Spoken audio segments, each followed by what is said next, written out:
I am my true identity. This is real me, my eternal ID. This is who I am. Yahudef Yazrael from the royal tribe. This is who I am. Now be Yahudef Yazrael is not a religion. No.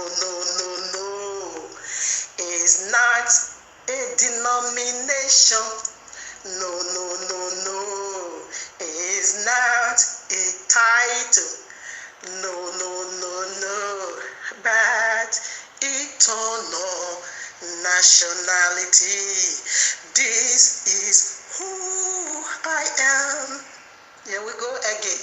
The royal love is not a religion. No.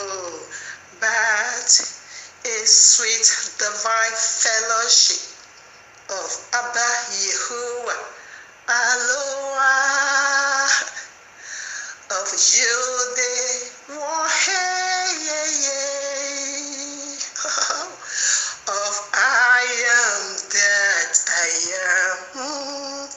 This is who I am, to the glory of Yah. This is who I am. Here we go again. Oroboseya, Inarabayantulubu, Inderekesiye boyande, Norokoskili bo shantala, Naboseyerebo. This is who I am. Proudly say this.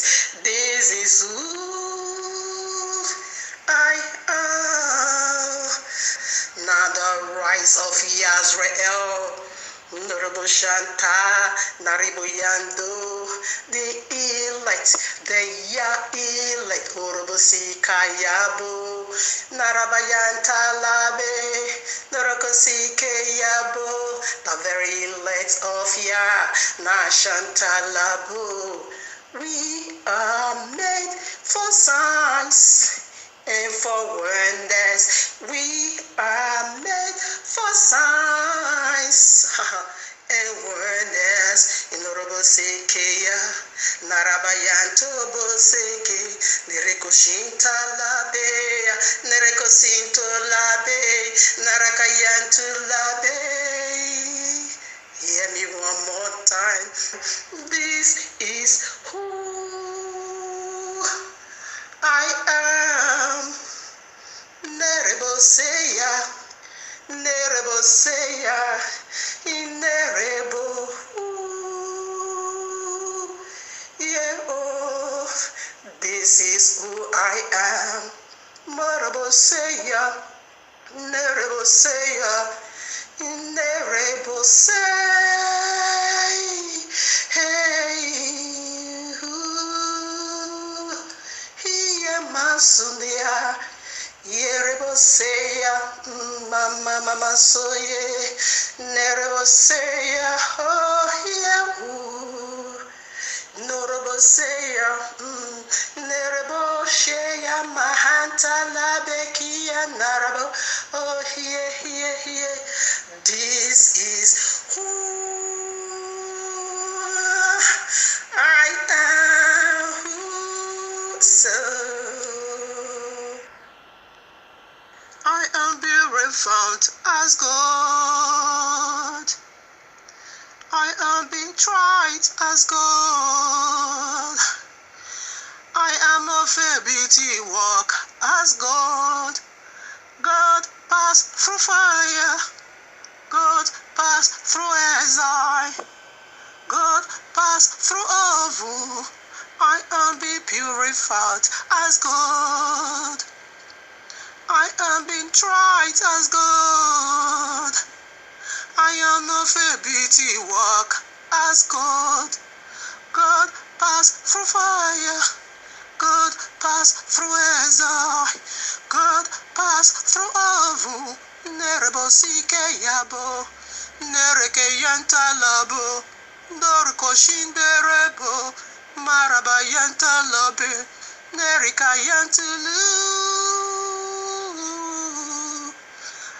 Nerebo seke hey. Mashanda labu.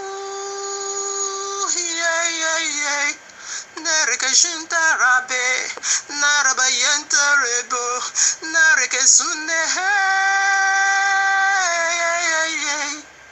Yehovah, Yehoshua, oh yeah. Ruahodesh, Iborabo sikeya, naraba yentaro, nereke sunere. Borido Shanta, Barako Yantu, Neribo Hunde. This is who I am. This is who I am. Proudly say who I am. I am being found. Yeah. I am being refound. As God, yeah. As all emotion, as God, yeah. As God, yeah. Nerebo seke, norobo yantu, naraba yeah. Oh yeah, moriko shu.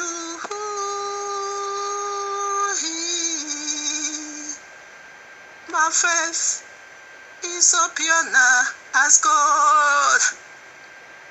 My faith is so wonderful now as God. Yeah. My faith so lovely now as God. Yeah. My faith so costly now as God. My faith so precious now as God. God pass through fire. God pass through Ezra. God pass through Ovu. I am of a beating walk as God. Yerebo seke ye. Marabo yantu. Nerebo hi. Neribo shanta au ye. Moriko labaye. Hey. Duri labaye natu.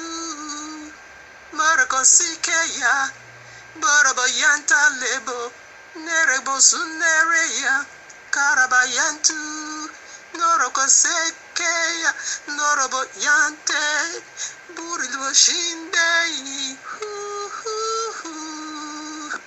This is who I am. My true identity. This is real me. My eternal ID. Nerebo sikeya. Nerebo yantulu. Nerebo shunde. Nerebo sheya. Purika yanta. Narabayende. Neroko seya.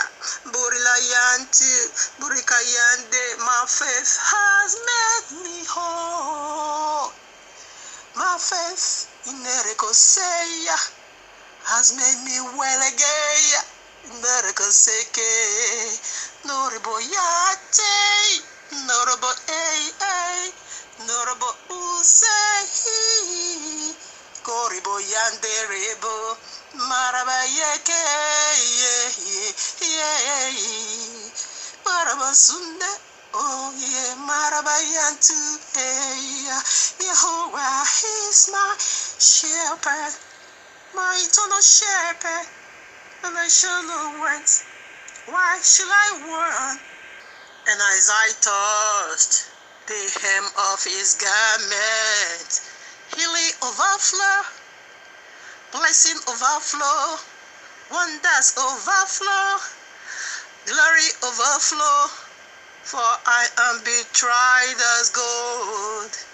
Yeah, is my shepherd. Why should I want? Why should I lack? I am be refined as gold. I am be tried as gold. Yeah. I am be purified as gold. God passed through fire. God passed through exile. God passed through oven. I am be refined as gold. I am be tried as gold. Yeah. I am of a beauty walk as gold. Yeah. God passed through fire. God passed through exile. God passed through oven. Nerebo say, nerebo yantu, nerebo day, nerebo say, I am be tried as gold. Barabo shema, naraba yantu, nerebo say, this is who I am. Yah is my shepherd, eternal shepherd. Why should I want? Why should I lack? I will never lack a thing. Another day, yeah. If Yah is my shepherd, I shall not lack, I shall not want. I shall not lack, I shall not want. This is who I am. Yah is my shepherd, I shall not want. He maketh me to lie down in the greener pastures of his eternal glory, and he leadeth me beside the still waters. He restoreth my soul. Orobo say, yeah. Orobo say, yeah. Orobo say, hey. Notable, hey, in the paths of righteousness, for his holy name's sake, oh yeah. Borobo seke, inorabayantulubu. He has prepared a table for me, right in the presence of my enemy. I have a lot of enemies. There are so many. Great and effectual door has been opened unto me, but great is the adversary. Are you my adversary? You are already been squashed. You has already been squashed by fire of the Ruach HaKodesh. Yeah. Oh, Jah is my shepherd.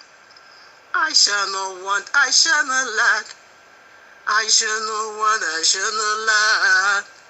He has anointed my head with oil of gladness. And my cup runneth over. Overflow eternal blessing. For I am betrayed as gold. I am of a beauty walk as gold. I am be refined as God, yeah, as God. I am of a beauty walk. God passed through fire, God passed through exile, God passed through oven. I am be refined as God, yeah. God is so wonderful, so beautiful, preserved for eternal. Greetings to the 12 tribes of Yisrael, scattered in the four corners of the earth, and to the Gentiles called by the name of Abba Yehovah. Shabbat Shalom, much love, much prosperity. Attend you family, for you are the reason of our time like truth, because the time is simply near. Just as we see the days goes by, and so draw nigh the coming of Yahushua HaMashiach. Just as the Malach of Yehovah saith unto Yehukanah the Revelator, sealed not the prophecies of this book, for the time is near. And also near is the time, a step to the door. Exactly what we are doing here, family.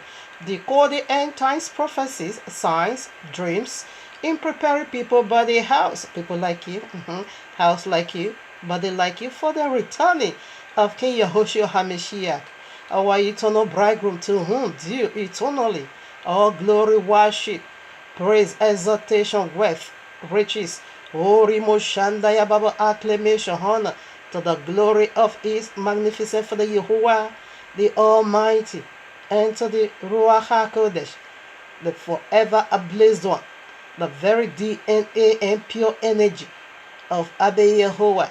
Yes, Abba Yehovah, you have been worshipped in the temple of your Isha, for you are more eternal, eternal Ish. I love you, Father.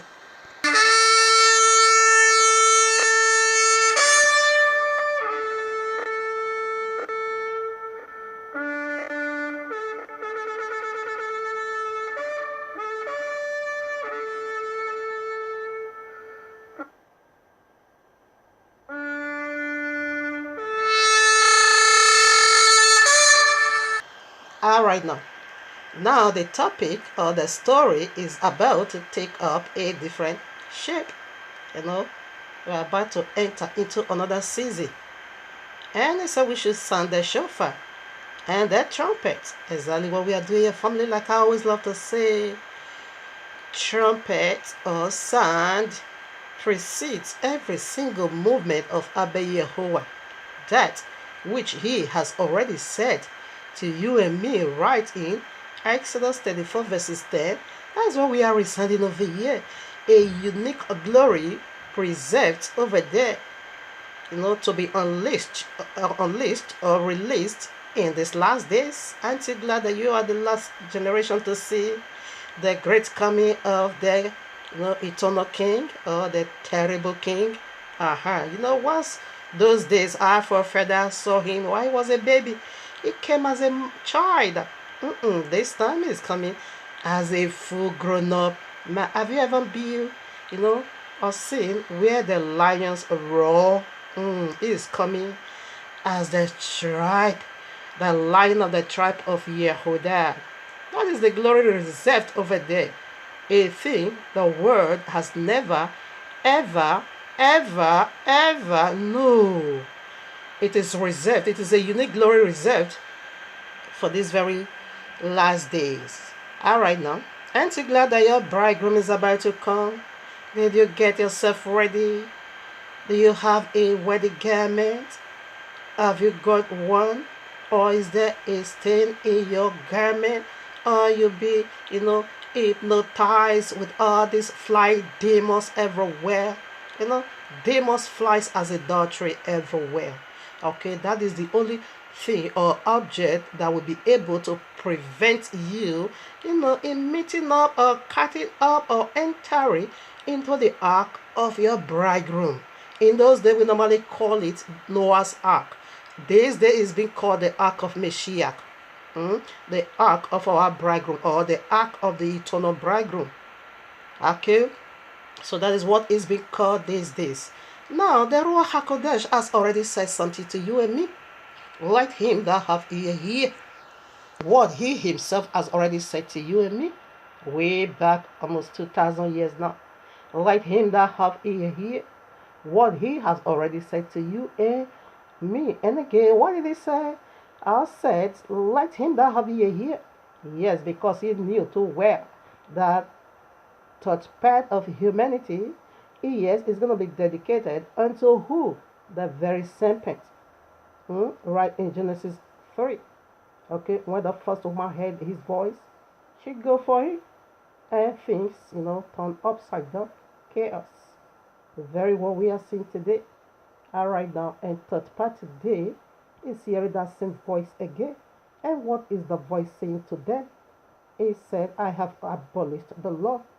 We see the largest religion on earth, said Jesus abolished the law, followed by the second largest religion on earth, or the fattest great religion on earth, the very Islam. I said Allah said the royal law is corrupt. In other words, he abolished it and passed on the Quran. Okay, that is the voice they are hearing. That is why they can get it right. The very Yahudieth and Yisrael Messiah Yehoshua HaMashiach said, think not that I've come to abolish the law, nor the prophet, until all is fulfilled. What is the criteria? Until the first heaven and the first earth is no more. And when you go to Revelation 21, there I see the new heaven and the new earth. For the first heaven and the first earth is no more. Forget not the Shabbat. That is what the royal law said. Because why? He knew people is going to forget the Shabbat. And today, to my perplexity or amazement, horrible Shandaya, the very largest religion is having their day of rest. And they normally take rest with their JC, okay? Sunday, the day of sun, followed by the second fattest grow religion, Islam, also have their day of rest. What? Frig day. Islam is almost 1.7. Our Christendom is over almost 3 billion. In fact, if we have to go by birth, they are more than 3 billion. Now, according to the world calculation, the whole world is about 7 billion. Okay? Almost 5 billion, take up another dimension. The atheists is not there.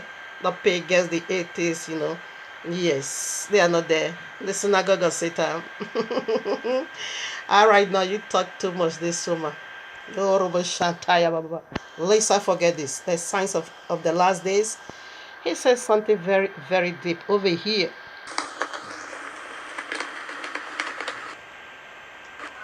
can't obviously believe that Watchmen, Yahoo, and Deborah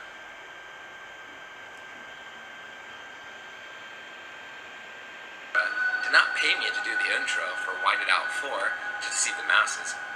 The true Israelites are the so-called blacks, so-called Hispanics, and Native Americans scattered throughout the earth. The Judah team has an agenda to make all the tribes Hamite. Matthew 24:4 says, "To take heed that no man deceive you." Hey guys, the gig is up. I'm not the real Jesus. As a matter of fact, the fella's name wasn't even Jesus. He had a Hebrew name. There wasn't a letter J until a few hundred years ago. With that being said, I have fooled the whole world into the biggest sham of all time. The name and identity of the real fella has been taken over by me. There are thousands of paintings of Jesus, and they don't even come close. Jesus was the creation of the Roman Catholic Church, which served to replace the real fella who probably looked more like Morgan Freeman.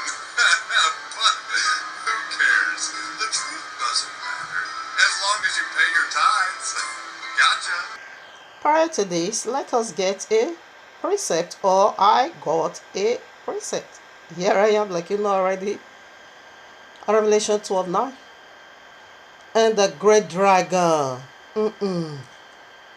and the great dragon was cast out, that old serpent, called the devil and Satan, which deceiveth the whole world. In some part, he deceiveth the whole world, and some part is exempted. The whole world is, deceived. Okay? Alright? Minus Christian, me. Ayedikbo. TD Jakes. Nonsense. The whole world. Can I take it again? And the great dragon was cast out. That is great, okay? It's not a small boy. That old serpent called the devil and Satan, which deceiveth the whole world. Get life. He was cast out into the earth, and his angels were cast out with him. Did you hear him say his demons? No, angels masquerade.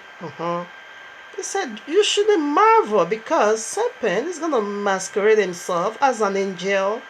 Okay, not as a demon, as angel. This old serpent is grandpa. Maybe you know already. The royal law make it so clear that precept has to be upon precept, line upon line. Take your religion and take their religion. So let us get some precepts, from Quran. The very, very grand pope. Why are we doing this? Anyway, Just follow me to the house of the grandpa, okay? All right now, take this correction. Don't get it twisted. When I'm saying grandpa, I'm not saying Allah is your father or neither my father. Not at all. Except if you are a liar. Because serpent is the father of all liars. Except if you don't hold on to the testimony of the royal law, that makes Allah your grandpa. Well, if you do, you keep the royal law. Allah never will he be your grandpa. All right now, why am I doing this? Allah is a garbage. I don't want Allah to dump himself on me. Never. Because it's a garbage. He just throw it at any body or person that come around him who doesn't know his right from his left, and I do. So it's a garbage. I don't want him to cast himself on me. All right, now here is a for the snake, like you know already. And here is how Allah is being written in Arabic. Here is a for this snake, okay, and this is how Allah is being written in Arabic. So we didn't just get, the characteristics of the old serpent that deceiveth the whole world. He says right here on earth. That was why I said, follow me then to the house of the grandpa, to the paradise of the grandpa, okay? If you are a liar 100% or 1,000,000,000%, Allah is your grandpa. Is the old serpent. Where is his old origin? Right in Genesis 3. So we didn't just, have the serpent, old serpent characteristics that deceiveth the whole world, but we also, in the name of Allah, but rather we also found it from the word of Allah, from the very mouth of Allah. Okay, so let's get the precepts now. Quran Surah 3:54. And there the unbeliever plans to deceive. Okay, and Allah plans to deceive the unbelievers. And Allah is the best of deceivers. Did you get that? This is Quran. This is Quran. Okay. All right now. Sometimes when they want to fool themselves because they are the greatest of all liars, okay? If they want to fool themselves, they will be saying, no, it's not written in Arabic. When it's being translated to English, it gives you another. That is pure lie. Marker is being called in your language, Arabic. It is called marker, simply means deceiver, or the one that is so skilled, not skill of doing something good. In this concept, the one that is so deceitful, that know how to deceive, to tell a lie. Allah has told a word lie. So let's get the second mouth precept from the very mouth of Allah. Quran Surah 7 verses 99. Are they saved from Allah's deception? No one feels safe from Allah's deception. You say Allah have a lie. Allah has already told, he is the grandpa. Okay, if you are a liar, therefore that makes him your grandpa. He has told a word lie. Who feels safe? No one. No one feels safe from Allah's deception except those that shall perish. Another coded lie from the very grandpa, the old serpent, the father of all liars. What is it saying over here? I will always comment on this. I won't let go because this doesn't add to at all. If you don't believe Quran, therefore you are the one to perish. It says except those that shall not believe, except those that will not believe. Except those that shall perish. Who's going to be free from Allah's deception? Except those that shall perish. Does that make sense? No, it doesn't add to. In a nutshell, Allah is saying the only one that is going to be free from my deception, it will be dead. That does not believe Quran. What did I say? Allah is a garbage. Quran is a garbage. I don't want it to be dumped on me. That is the meaning for this segment. This is the nature of it. Alright. Now to the very last mouth of this proud Goliath. Quran Surah 8 verses 30. And remember when the unbelievers plot deception against you, O Muhammad, to imprison you, or to kill you, or to expel you, they plot deception. But Allah, listen now, but Allah also plot deception.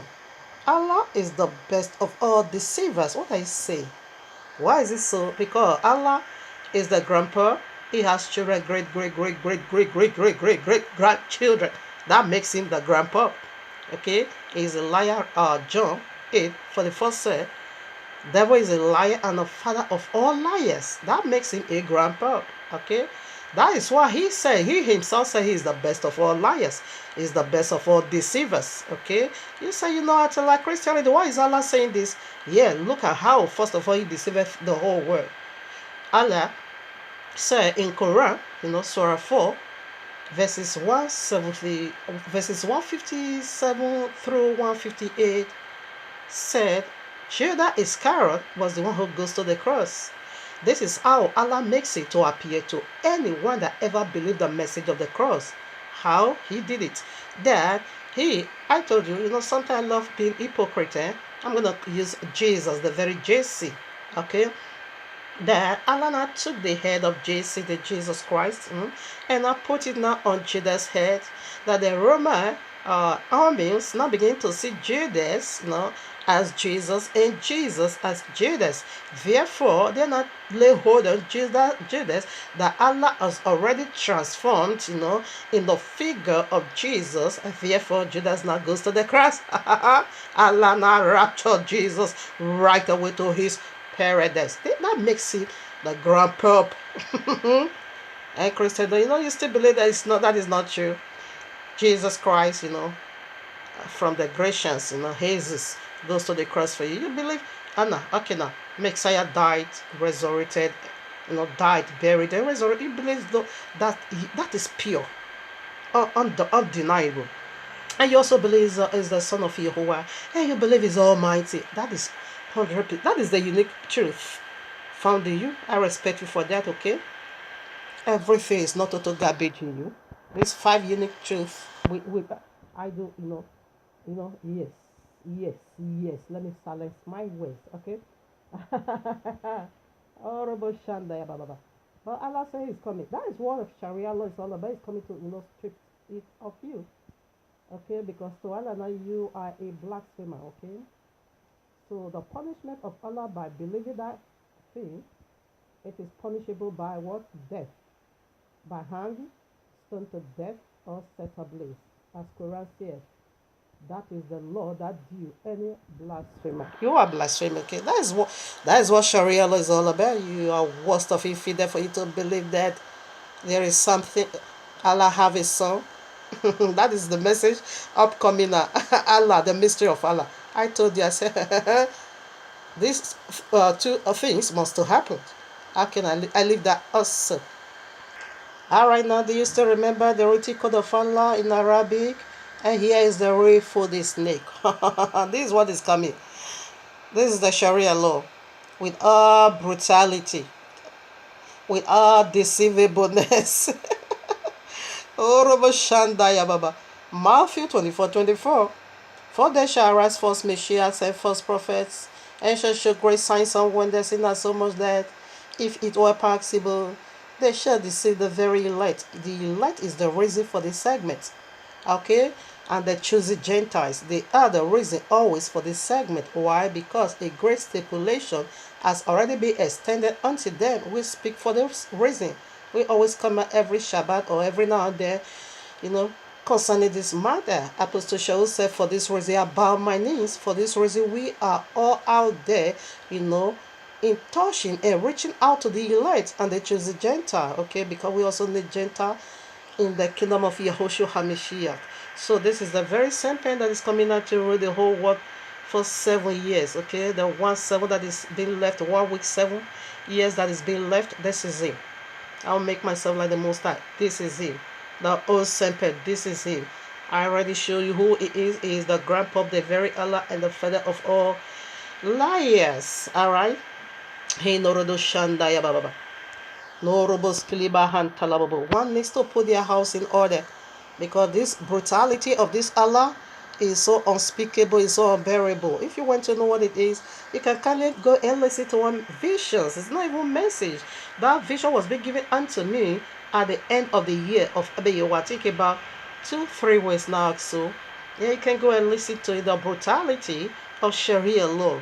That I was not even saying in that vision, blessed are those who die before Sharia law. It's so ugly. Then in the other side I also said, even though the enemy is so evil, so wicked, but you cannot pray for them to face Sharia law. This is all I was just saying in that vision. that even the enemy is so wicked, suffer not a witchcraft for a living. But sometimes when you now come to the ugliness of Sharia law, you can't even pray for your enemy to face Sharia law. That was so how dreadful and ugly and terrified it was. So I saw, I saw in the vision. It's so horrendous. You can't even pray for your worst enemy to face Sharia law. Okay. All right, now one more presentation to go before we go dive into our mysteries today. Maybe you saw it already in all my paperwork. All right, now one more to go. This is beheaded sword. This is the 4D snake, and this is how Allah is being written in Arabic. Okay, in another hand now, what is Allah? What does Allah means in the Yahudiya language?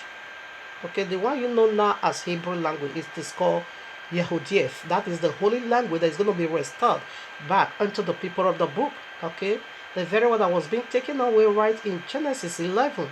Okay, right now what does it mean in Yehudiev language? Simply means curse, as in the very curse serpent right in Genesis 3.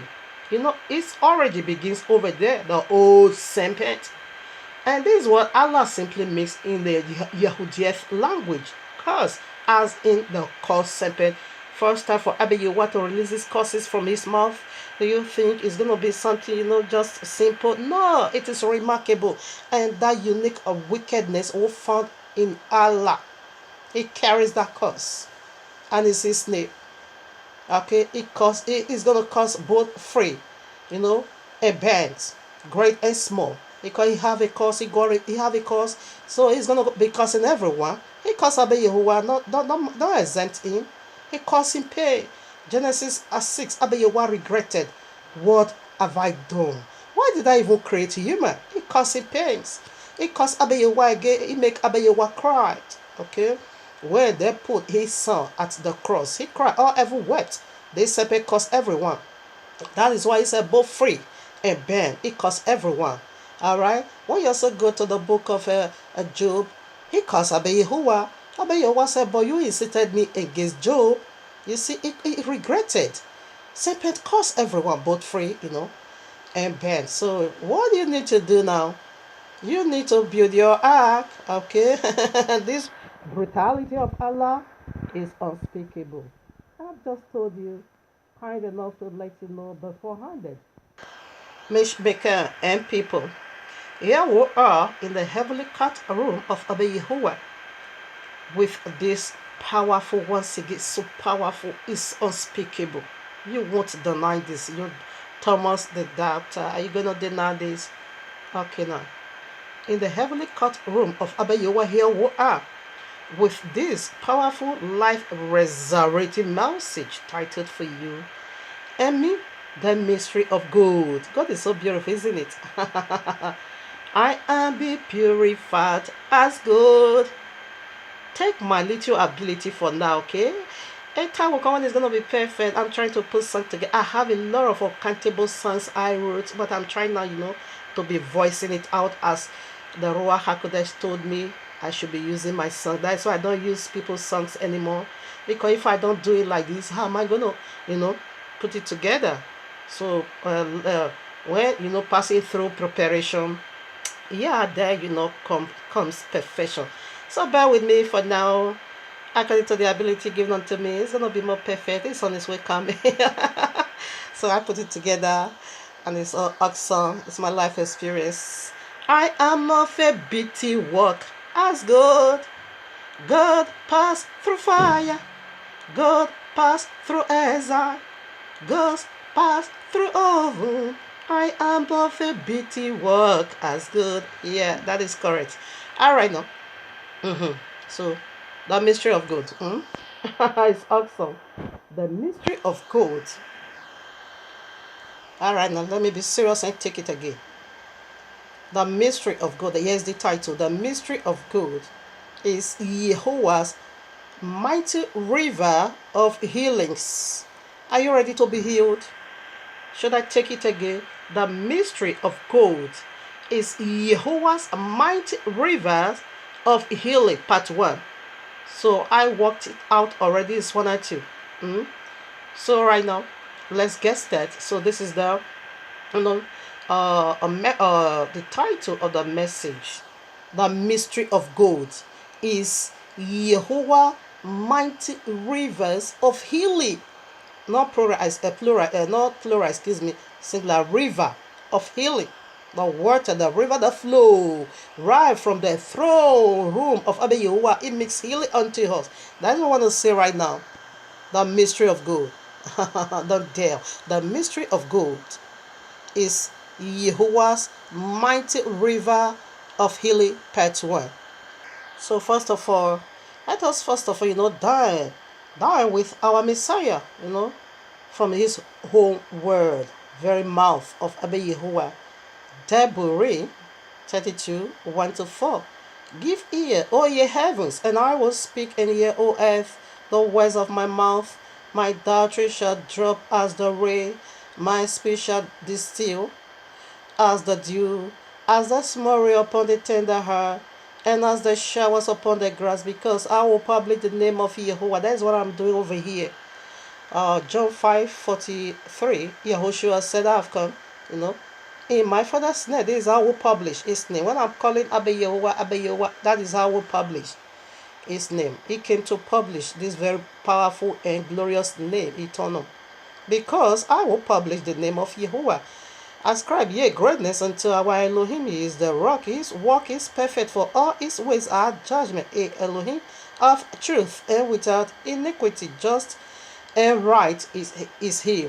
Of course, you can bear us witness of that just and right is Abba Yehovah. That is correct. Hallelujah. Hallelujah. Hallelujah. Abba Yehovah.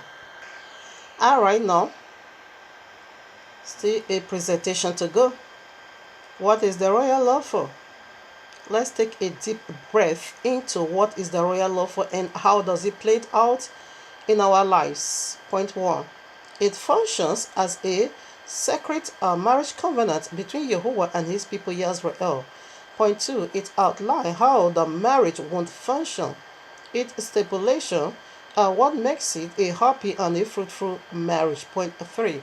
Its precept describe how the marriage won't function. Point 4. What pictures tells what marriage life won't be like. Point 5. Its judgment describe how each of the partner won't relate to each other. Point 6. For either party to violate this agreement violates the marriage itself. Point 7. For the groom promise never ever to violate it, because the groom is Abba Yehovah himself. He has never ever broken his word. They don't have the appetite, to do or to hurt his word or to deny his word. He can't do that. He's so powerless. When it comes to do that, he's so powerless. He won't and never will leave. And that is why you and me can say we are saved. Okay? You see, so that is the guarantee of you and me and say heaven is our home, whereby the situation comes this way, like that of this mad Jesus that says Shabbat is perpetual, is no more perpetual. The royal law can't until the heavens and the earth is no more. Right now the royal law doesn't count anymore, even though we still see the first heaven and the first earth right away. Now we're to go and part that of Babylonia and now begin to, Jesus is another garbage, so I don't want him to dump himself on me. That is the nature of this segment, okay? And the same like Allah, they are just confusing themselves. This one is on Friday, Freak Day, Friars Day, and this one is on Sunday, Sunday, the day of sun. It's unspeakable. But blessed is Abba Yehovah that says Shabbat is eternal, perpetual covenant. Alright. So we bless his name for his wonderful and his faithfulness. Alright, now, one more presentation to still go before we start unveiling the mystery of gold. This is a blood vessel, okay? The mystery of gold. This is the blood. You have a goldy blood right inside of you. This is it. Christians said, mad people. Jesus said, gold is a curse. Alright, now let me know. I'm not after that at all. I have so much to disclose over here. I can start without filthy talk. Alright, now it goes like this. One more presentation to go. Already, regardless how few viewers is this, I don't care. I really don't care. We only care for those that will inherit salvation. And those that is going to inherit salvation won't get offended, because their heart is going to be single and pure. They are not going to be having a double mind. They are not going to be double-minded at all, because they knew what they want. Right now, if you say put a stipulation or a condition or something like this, when I know I'm not going to pervert it, why should I be angry? So if you are hungry, which means you wear the teeth, I bet you will review. And to me, in my vision, like I always love to say, my presentation continue. It is you day warning from above, like that of FBI warning. Okay? I bet you review story. The man was just downloading all these unique visions. I bet you is digging out of me these days, in reaching out to the lost sheep of Israel. The man was just downloading, not to use it to please Abeyewa, but to pervert it. VF Abeyewa said, be placing this seal on it, and this is how they are going to remove their filthy hand away from the message, like as I do. Oh no, it's unspeakable. It's unspeakable. The one that left is fat. Third part is even fat. It's not important. The royal law said it did just one soul will repent. Heaven celebrate angel party. So we after that just one soul. It did not say it did 1,000 viewers with you. Just one. Okay. So right now the presentation continue, and it goes this way. If you watch this unique visions of Abeyewa in me and you love it, you want to download and resound under the voice of you, and you now said Jesus gave it unto you, Ebola will attend you in Yahweh's mighty name. You can't do that, because we are destroying Jesus over here. It's the mark of the beast. How can you not say Jesus gave you this vision? That is you are contradicting this vision. Okay? If you want and you want to do it every Sunday, you are free. But don't ever say Jesus gave it to you. Ebola is going to visit you, for they will attend you in Yahweh's mighty name. The second goes like this. If you download this message and you want to resound it under the voice of you, you use it to place any deity such as Allah, Christian, Ghost, Fire, and their Jesus. Oh no, the curses of Sapphira and Ananias, we are attending Yahweh's mighty name. And the list, okay, it goes like this. If you download this message, you want to resound it under the voice of you, and you not place any money making obligation conditions such as sowing a seed, or the hottest place in the link of fire shall be your dwelling without melting. Yahweh's mighty name due to this perverted side. You can go to Joshua 6:26, okay? Acts of Apostle 5:1 to 11. Acts of Apostle 13, 6 to 12. The biggest of it, Revelation 22, 18 to 19 also. Okay, if you add this problem, if you take out this problem. Alright, but if you download it and you want to resound it under the voice of you, in reaching out to the Lordship of Israel, and also to the chosen Gentiles, in pleasing Abeyewa, of course, double blessing and double portion and double glory, double anointing, crown of eternal shall be placed upon your head.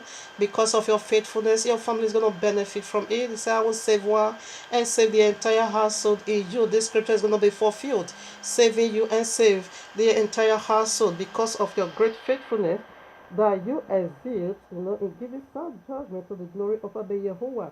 It goes in this both way in Yahuwah's mighty name. If you pervert, it is called, if you use it to the Abeyewa's glory, it is blessing. You are very free to download. You are very free to resound it, but don't pervert. That is the problem.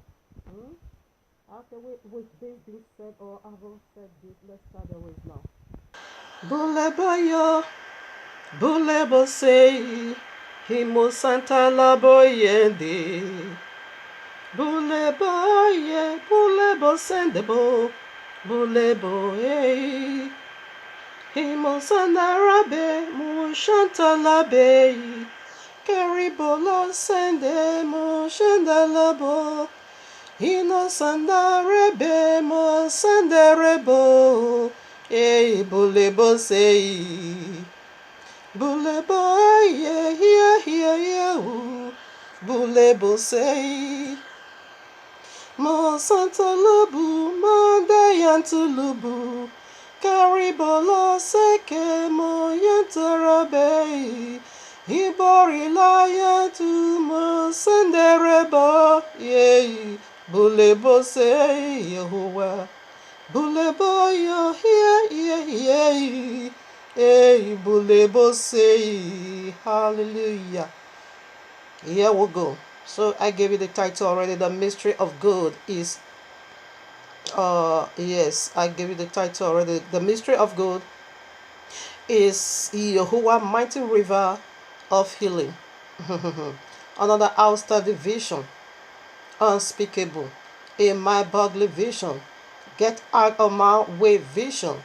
Boast no more my enemy vision is my turn of glory vision. A time to laugh and dance on dragon's head vision. You won't deny this vision. Eternal prosperity vision.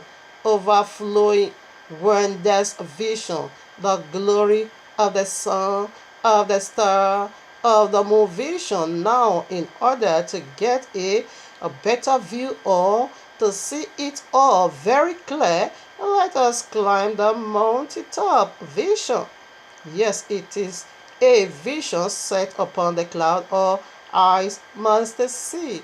Orobo Shantaya Baba. Inoroboski Mahantalababu Sikababayu. Ribababu Shantaya Babayu. Our eyes must see. Orimo Shantaya Babu Yakurubuski Bayida. Oribobo Siabaya. Ah yes, now mystery of this wealth yet word called gold is the very reason for this my bragging. For this bragging of mine. Now let us first of all do it this simple way. What is gold? In all, okay, what is gold? In a global scale or in totality, gold is wealth, okay? It's prosperity. It's beautified in a very exquisite and luxurious way. Above all, God is eternal. It preserved, okay? It don't rust at all. That is the uniqueness of gold. So gold unfold. We want to do the mysteries now of this word called gold. So gold unfold, gold unlocked.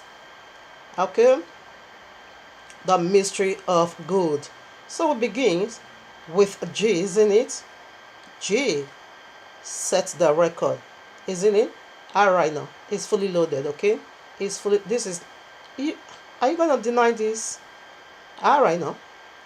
All right now. I said someone is being dark. Say you've been evil. How can you praise something that is good? All right now.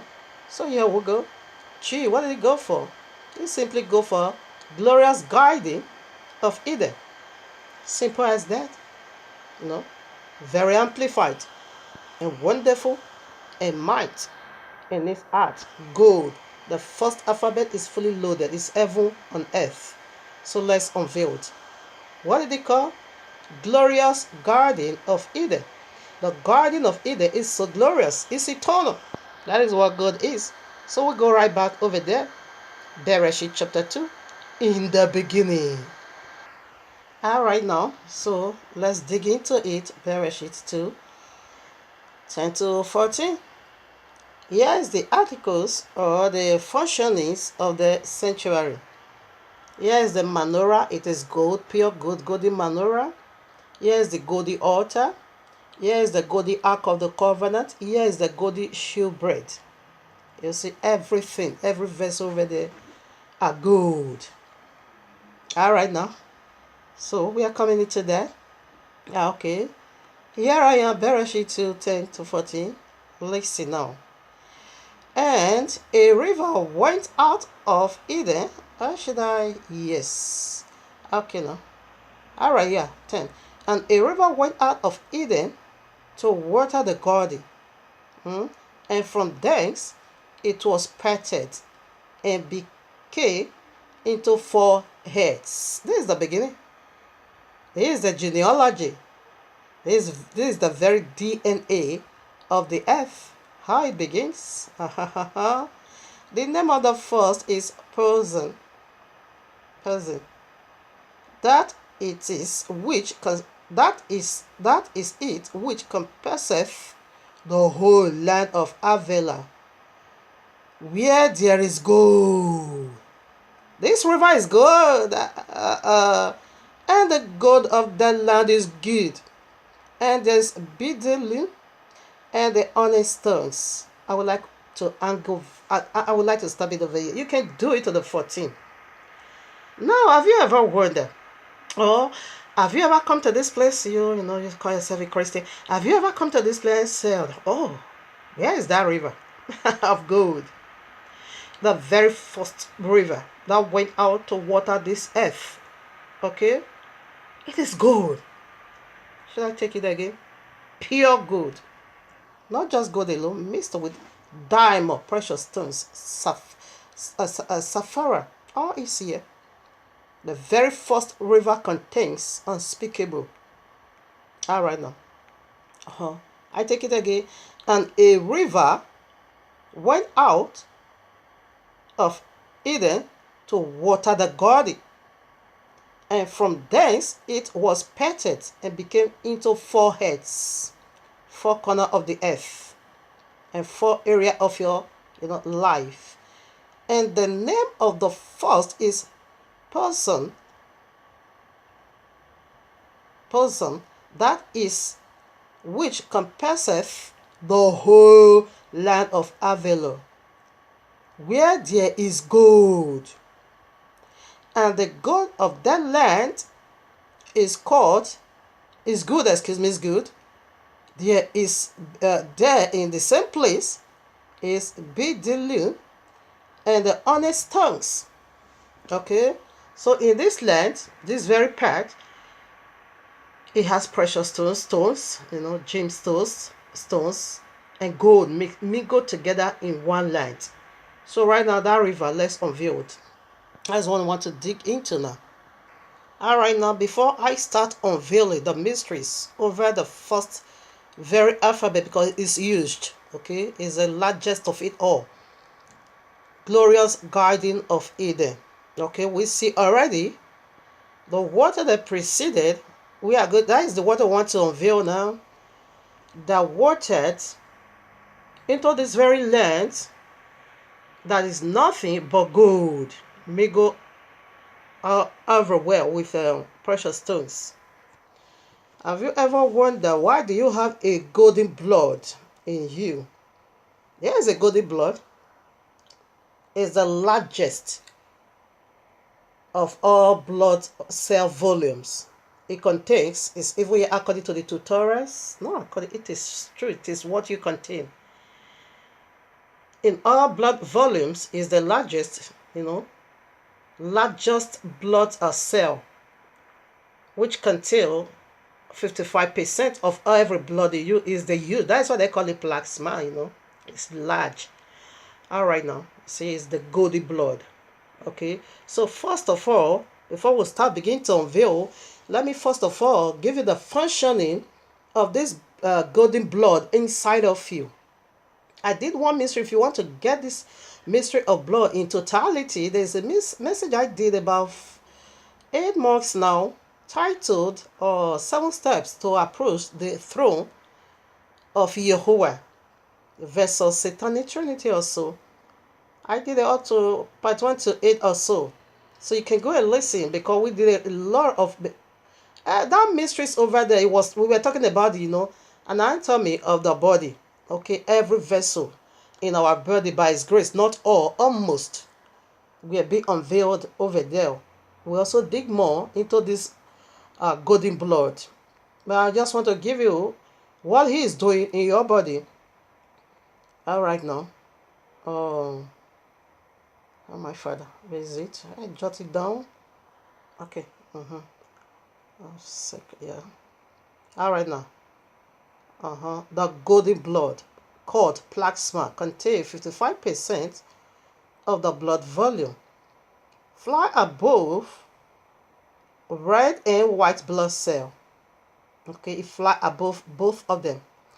It is plasma blood who carry a lot of protein, a lot of important materials, and transform them throughout our body.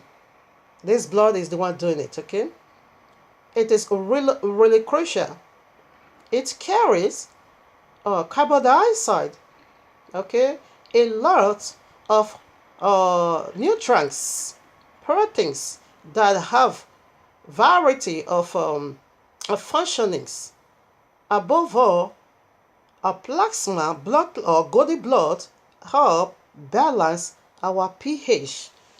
Our pH, that is, when it go high, is you are gone, you are finished. When it go low, you are finished. This very blood, golden blood, is the one to help balance, your blood running system.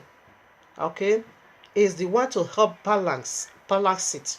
So this is the few I could jotted down. He did is far above this, but I won't be able, to go into it all. If you want to go into it, or if you want to really understand what this plasma is, go and listen to the message I did already. So for you to understand, before we start unveiling the mysteries of water that went out and water, the very land where is full of gold and honest diamond, precious stone here on earth. And this very golden water, golden blood is right in you. It's 90% of water, just 10%, of blood. That is why it's like this, having the color of gold. It is being called golden blood. All right, they call it yellow whatever blood. It is called because that is the mystery from it. Having seen it, look at it very well, because I'm done with this part. Now we proceed now to the very, very. I want to let you know that golden blood is inside of you. That is the first river that proceeded from where? All right, now what is that river? What is that river? I keep telling people they're not my father, because he is fully loaded with mysteries. So remember what we read in Genesis, Bereshit 2, 10 to 14? Oh, I read rather 10 to 12, but you can take it 10 to 14. It speaks about the 4 rivers, okay? The first one, that is where I really want to talk about. All right, now Revelation 22, 1 to 2 or so. And he showed me a pure water, and he showed me a pure river of water of life. When you go to where I just read, there is a tree of life. Should I also read it? Or I should have, okay, read it from now. You're going to find over there the tree of life, okay? Where I just read Genesis 2, 9 to 14 or so. Yes, take it so. Because I'm going to be speaking to that tree of life. And he showed me a pure river of water of life, clear as crystal, proceeding out of the throne of Yahuwah and of the Lamb. In the midst of the street of it, and on either side of the river, was there the tree of life. When you go, I think I'm going to read it for a better understanding. Don't be lazy. I forgot, not that I'm lazy, and I'm dealing with a strong myth like this. You need to unveil. It's a strong myth, okay? We need to unveil to our best of knowledge and understanding. In the either side of the river was there the tree of life, which bare 12 manner of fruits, and yielded her fruit every month. And the leaves of the tree were for the healing of the nations. And where's the title? The mystery of God is the Yahuwah mighty river of healing. You're gonna testify. You're gonna make references to this video I'm doing right now. You're gonna refer people to it when the testimonies start wavering everywhere, because it is healing. It is a message to heal souls, to cleanse, to resurrect, to bring back to life, to refound. As God is, are you being refound? Do you know the process God been through? It went through exile, fire, oven. I am of a bitter work, saith God. Before God come out so wonderful, you can also do that simple research for yourself. Before God come out so wonderfully in this manner, that there the process. He went through oven, fire, beating, seriously. That is the exile. If I came out so wonderful, like I said, for a better clarity, I return back to Genesis 2. Now I'm going to read verses 9, because I should have started from there. And out of the ground made Yahuwah Elohim to grow every tree that is pleasant to the side. The tree, this is where I'm after. The tree of life, also in the midst of the garden, and the tree of the knowledge of good and evil. There are two deities over here. Okay, two deities over here in this midst and center of the Eden's garden. All right, now we see that tree of life also we are just read in Revelation 22. We are going somewhere, okay? I want to also put other scriptures before we tie it all together and bring in, and let me show you what good actually is. All right, now here I am. Tehillim Psalm 1. Blessed is the man that walketh not in the counsel of the ungodly. You know, we are just reading Genesis, to Bereshit 2. There are over there two deities, and one is the deity of life, and the other one is of evil.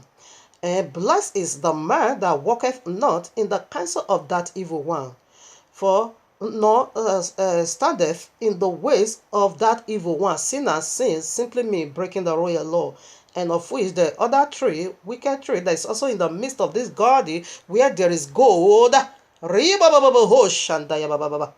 He breaks the royal law. When you go a little further to chapter 3, he twisted it over there, and it turned the whole world into chaos that we are today.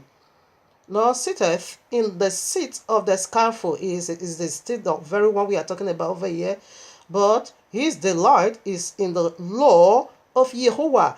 That is what the first man should have just focus. He should have just focused his eyes right in the royal law of his maker, but rather than listen to the ungodly, to the wicked deity, the tree of the knowledge of good and evil that is also centered around the river of gold.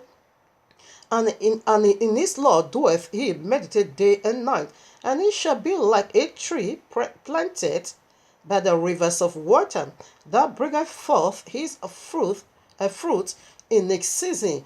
His leaf also shall not wither, and whatsoever he doeth shall prosper. What are we unveiling? The mystery of God. The very first letter, what did it go for? He simply go for glorious guiding of Eden, and also unveil the plasma blood in you. It is of gold, 90% of water and just 10% of blood. That is why it is being called golden blood. All right, now here I am, Exodus 15:22 to 25 or so. You still remember we are reading Revelation 22, 1-2, where it now said that the leaves of that tree, okay, it said it's a healing for the nations, okay? It represents healing. We are going somewhere. Later we'll tie it all together. It's going to come out so beautiful as gold. I am purified as gold. I am be purified as gold. Yeah. I am up for bitty walk as good, eh. Here I am. Here, Exodus arena. So Moshe brought Yisrael from the Red Sea, and they went out into the wilderness of Ashur, and they went 3 days in the wilderness, and found no water. And when they came to Mara means bitterness, okay, they could not drink of the waters of Mara, for they were bitter. Therefore, the name of it was called Mara. And the people murmured against Moshe, saying, what shall we drink? And he cried unto Jehovah, and Jehovah showed him a tree, which when he had cast it into the waters were made sweet. There he made for them a statute and an ordinances, and there he proved them. All right, the water was healed, okay? So right now, the water was once bitter, isn't it? So as soon as that tree is being cast into it, is the tree of life, whose healings, leaves, yes, is for healings for the nations. All right, now what made that water bitter? Water goes for 3 dimensions. It goes for the royal law, it goes for the Ruach HaKodesh, and it also goes for people. That's what I want to unveil over here in gold. You see, the very goldy blood that you have, 90% of it is of water, only 10% is red blood, okay? That was why he not gave you, is it coincident? Of course not. Abe, you want to mix something about that. So right now, This water represent, people. Our life was once so bitter. Why? Because of that deity in that where we just read the knowledge of tree, the tree of the knowledge of good and evil was over there. It makes life so bitter. When you go down to chapter 3, Genesis, you see that there he makes life bitter for you. I mean, there he brings challenge unto us. There he called us for fight. And he won. He overturned everything upside down. Is the old serpent, okay? That is how he cursed everyone. He said he cursed everyone, both free and bond, slave and master. Everyone is being caused by this serpent, okay? So this is how he did it. The gallbladder is in your heart, is in my heart. It makes life bitter. Now, when Yehoshua come into the scene, he make it sweet, okay? So this, I'm just showing you, first of all, the tree and the water and the gold. And we'll see the color that gave you golden blood. It is what? 90% water. Just 10% blood. So when I begin to speak, therefore I'm going to be referring to this that I'm said over here. It's just to first of all water the ground and water your heart and prepare your heart for this great, movement of gold. Here I am, Revelation 8:10-12. And the third angel sounded, and there fell a great star from heaven, burning as it were a lamp, and it fell upon the third part of the rivers, and upon the fountains of waters. And the name of the star is called Wormwood, and the third part of the waters became wormwood. And many men died of the waters because they were made bitter. Do you get a picture? See, it's still referring to that deity that has the knowledge of, to that tree that have the knowledge of good and evil. When it fall into humanity, said third part is gone. And in this last day, third part is going away. It makes life bitter. And this wormwood means bitterness has already fallen you and me. Revelation is speaking of the past, now, and what to come. He's talking about the past, now, and future. That is all about Revelation. Okay, so right now, what it fall into third part of humanity, and our life now becomes so bitter. The waters now become so bitter, and that bitterness now killed a lot of people. You know what that is? All right, now the gallbladder makes life so bitter. Whose people, or who are they that the water is killing? Those are they that Yahushua the healing, the tree of life that meant to heal you, is not falling into you. Because when it is being thrown into you as a water, you will be healed. All right, now your life will become so sweet. The gallbladder, it is the wormwood found in you and me. So right now, we want to tie it all together with one powerful scripture. So right now that your heart is already be prepared for this unspeakable vision of Abiyuwa in me, let's get started.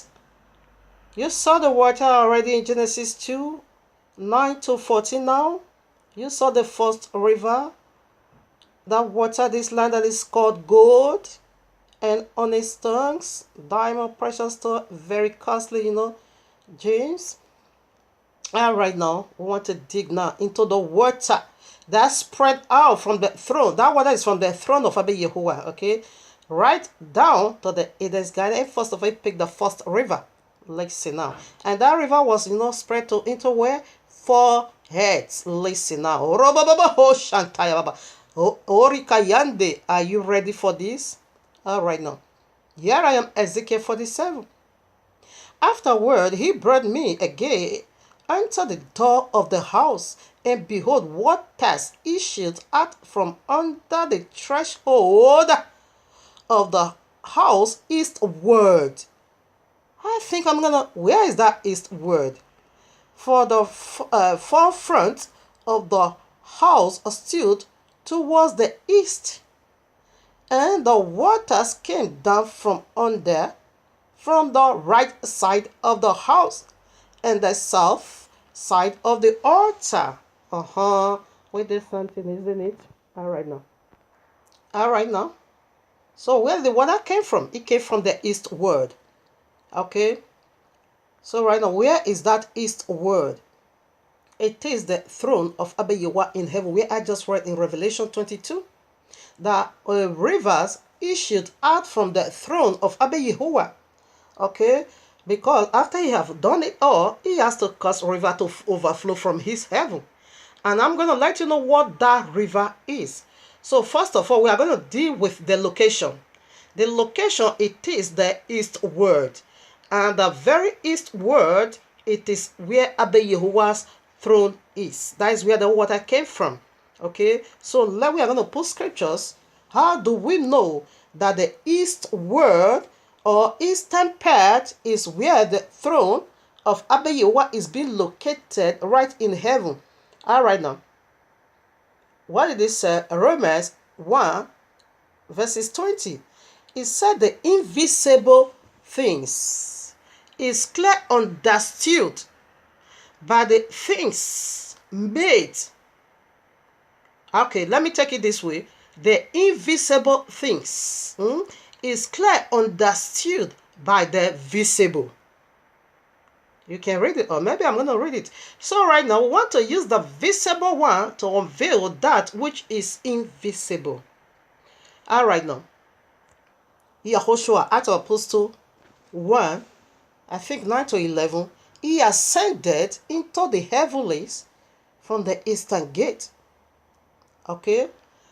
Zechariah 14:4 said he is also coming right back from that eastern gate. All right, now, let me put all the references. Yes. Ezekiel 43, 44, 46 said, 43 said, the glory of Abba Yahuwah enter into the land from the east gate. And the high priest, which is Yehoshua Eternal, is also going to be entering into the temple, or the temple through the eastern gate. Him alone ought to pass through that gate. No other one but him. Him and him alone. There's something about east. Okay. That is where the throne of Abba Yahuwah is.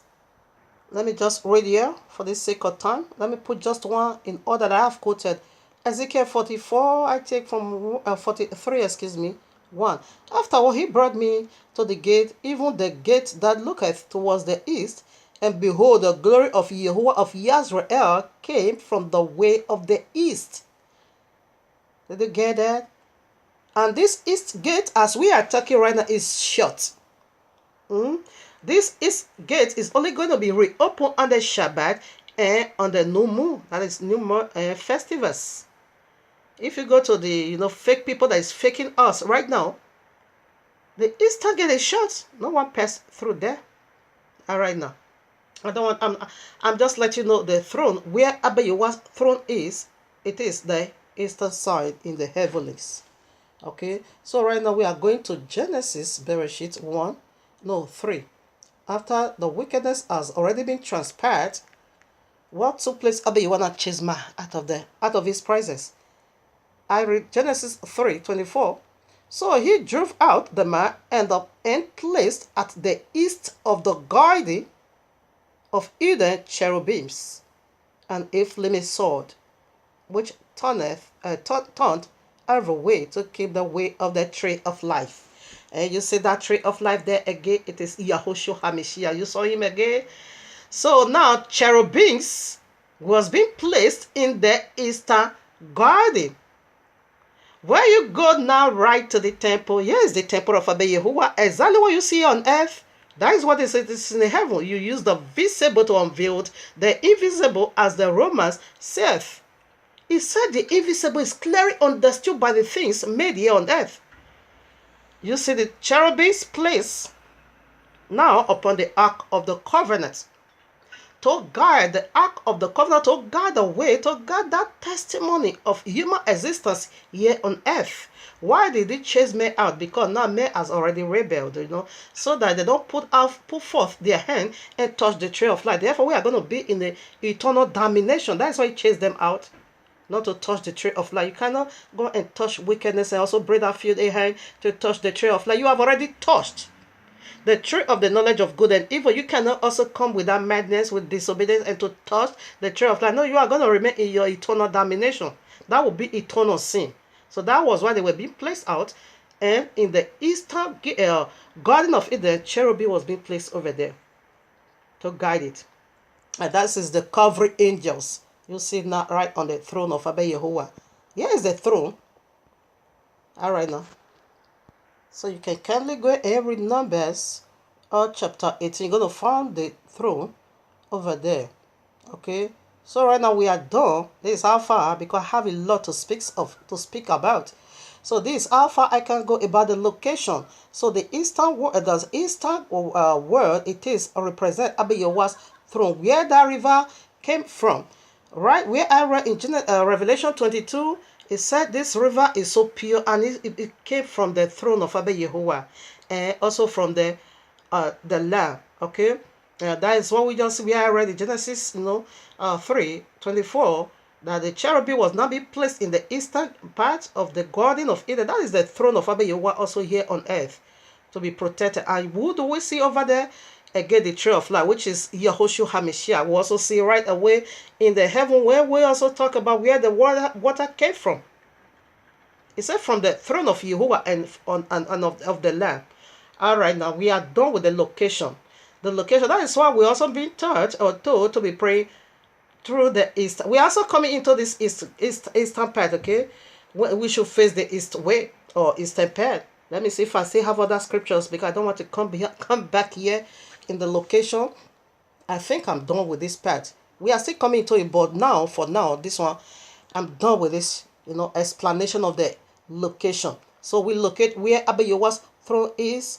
It is the eastern gate or part. Okay, now. And we also see the man that he formed. Here we are coming to that. He also formed him from the eastern part. We are coming to that. We are still coming more into that. This is enough for now. All right, now I want to deal with the water. Now that we are done with the location where Abba Yehovah's throne is, it is in the east part of it, or in heaven here on earth. So now I want to deal with the water. What was that water that came right from the throne of Abba Yehovah? That water, the very land of gold that have all this, oh no. Okay. So now I want to touch on the water. We deal with the location already, and the tree that also brings healing unto us, and the bitterness in the gallbladder, which is the gallbladder, and the wicked deity, also the tree of the knowledge of good and evil. Why this is so important? Because they are both in the Garden of Eden, where this gold is. The very word, you also have the blood you carried inside of you, called plasma, blood, golden blood. All right, now here I want to deal now with the water.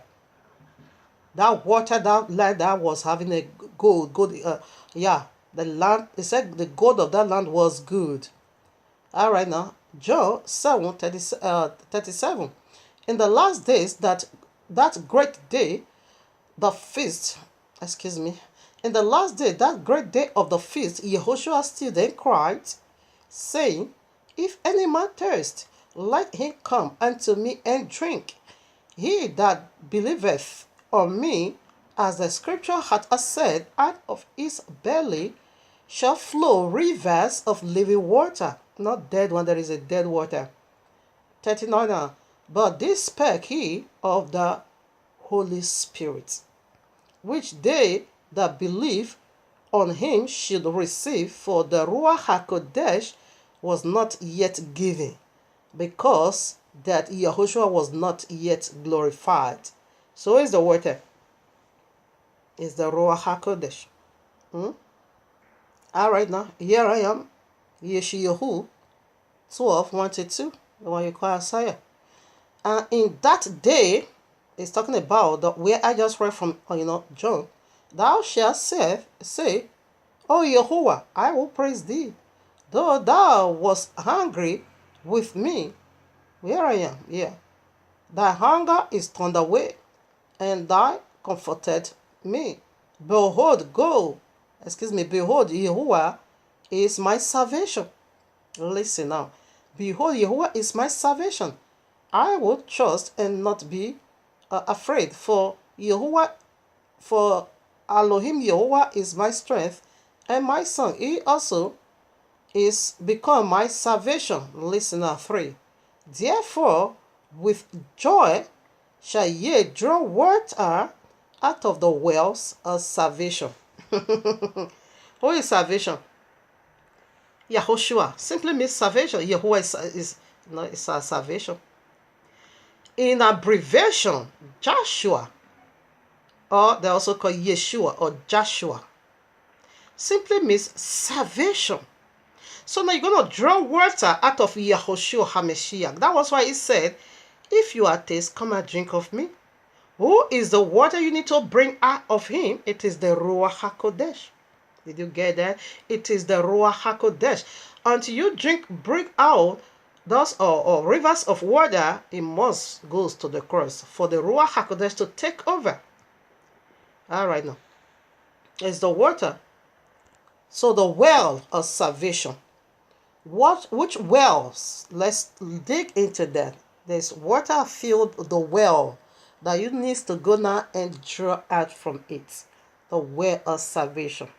So before we go and unveil the well of salvation, I still have one more place to put. Yeshayahu 55 verses 1. Oh, everyone that testeth, come ye to the waters, and he that hath no money, come ye buy and eat. Yea, come buy wine and milk without money and without price. It is freely. Freely you pass it out. Freely I give it unto you. Freely. We don't sell the Ruach HaKodesh. The Ruach HaKodesh go for water, it go for fire, it go for oil. That's what I want to unveil over here. Alright, now, here I am, John 4:14. But whosoever drinketh of the water that I shall give him shall never thirst. But the water that I shall give him shall be in him a well of water springing up into everlasting life. You know, the woman, wherever, the woman of Samaria, she was trying to debate religion with Yahushua. Okay? You know, therefore Yahushua not like that. No, this is what it is. The water that I have is going to give you eternal life. The water I'm going to give unto you from me is going to be a well of living water. That is the well of living water you need to bring our water from. That is the packages of salvation. That water, the dry land, that water, the land of God, that migo and purify all. It is the Ruach HaKodesh. It is the water that proceeds from the throne of Abba Yehovah straight away, right away to the Eden's garden. That water, that land of gold. And migo now, gold, you now see the water now migo with blood. What did they bring? I now give you now a golden blood. The very plasma. That is the very, if he has seen every other blood, he has seen the white blood. The white blood is of about 10% or 5%, I don't know. The red blood is about 44 or 45%. Plasma, the golden blood, occupies every part of you. He balances your moving system. He plays a huge part in your body. That makes you function. That makes you live as a human. It is the golden blood. Okay? That 90% of it is of water. Only 10%, of blood. That is why I gave you the color of gold. Alright, now, Revelation, one more scripture to go. Prior to this, one more scripture to go. Revelation 22, it is the very end of it all. 22 now, verses 17, I read. And the Spirit and the bride say, come. Let him that heareth say, come. Let him that is at taste come. And whosoever will, let him come. Let him take the water of life freely. We don't say the Ruach HaKodesh. Only Christianity is selling their ghost fire. The water go for the symbol of the Holy Spirit. The oil go for the symbol of the Holy Spirit. Just as dove also go for the symbol of the Ruach HaKodesh. Only Christianity is selling their goods. So, they are selling water, which also, as a symbol of the Holy, yes, of the Holy Spirit. They are selling it. Let's call it pure water, be holy water. I don't know what they call it. They also say, oh yeah, these are the symbol of the Ruach HaKodesh, but they are selling it. You see, they say freely, come and take it. He gave it out freely unto you and me. To preserve us now for the kind of life Abiyawa already intended even before the fall. The Ruach HaKodesh is want to carry you into that eternal state in order for you, to rule and reign with Yehoshua HaMashiach eternal in the new earth. Because it's coming right back. It's the second Adam to restore the fallen kingdom of the first Adam. So now we are also done with the water, the mystery of water, okay? So we proceed now, I'm here again as Ezekiel for this very first alphabet. I don't know every single mysteries Abiyawa is given unto me. The first alphabet is something else. If I'm able to be done with this first alphabet, oh no, the other one, they are so light. The very first one is the heavy meat. Bear with me. I take it again, Ezekiel 47.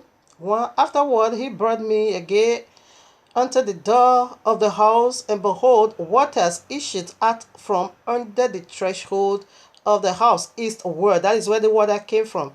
And the water is what I just unveiled. It is the Ruach HaKodesh. When you go to Revelation 22, you're going to see that water again that came from the throne of Abiyawa is pure as clear as to that Christ too. That is also the water again that preceded into the Garden of Eden, where gold is. We are unveiling the mystery of God, isn't it?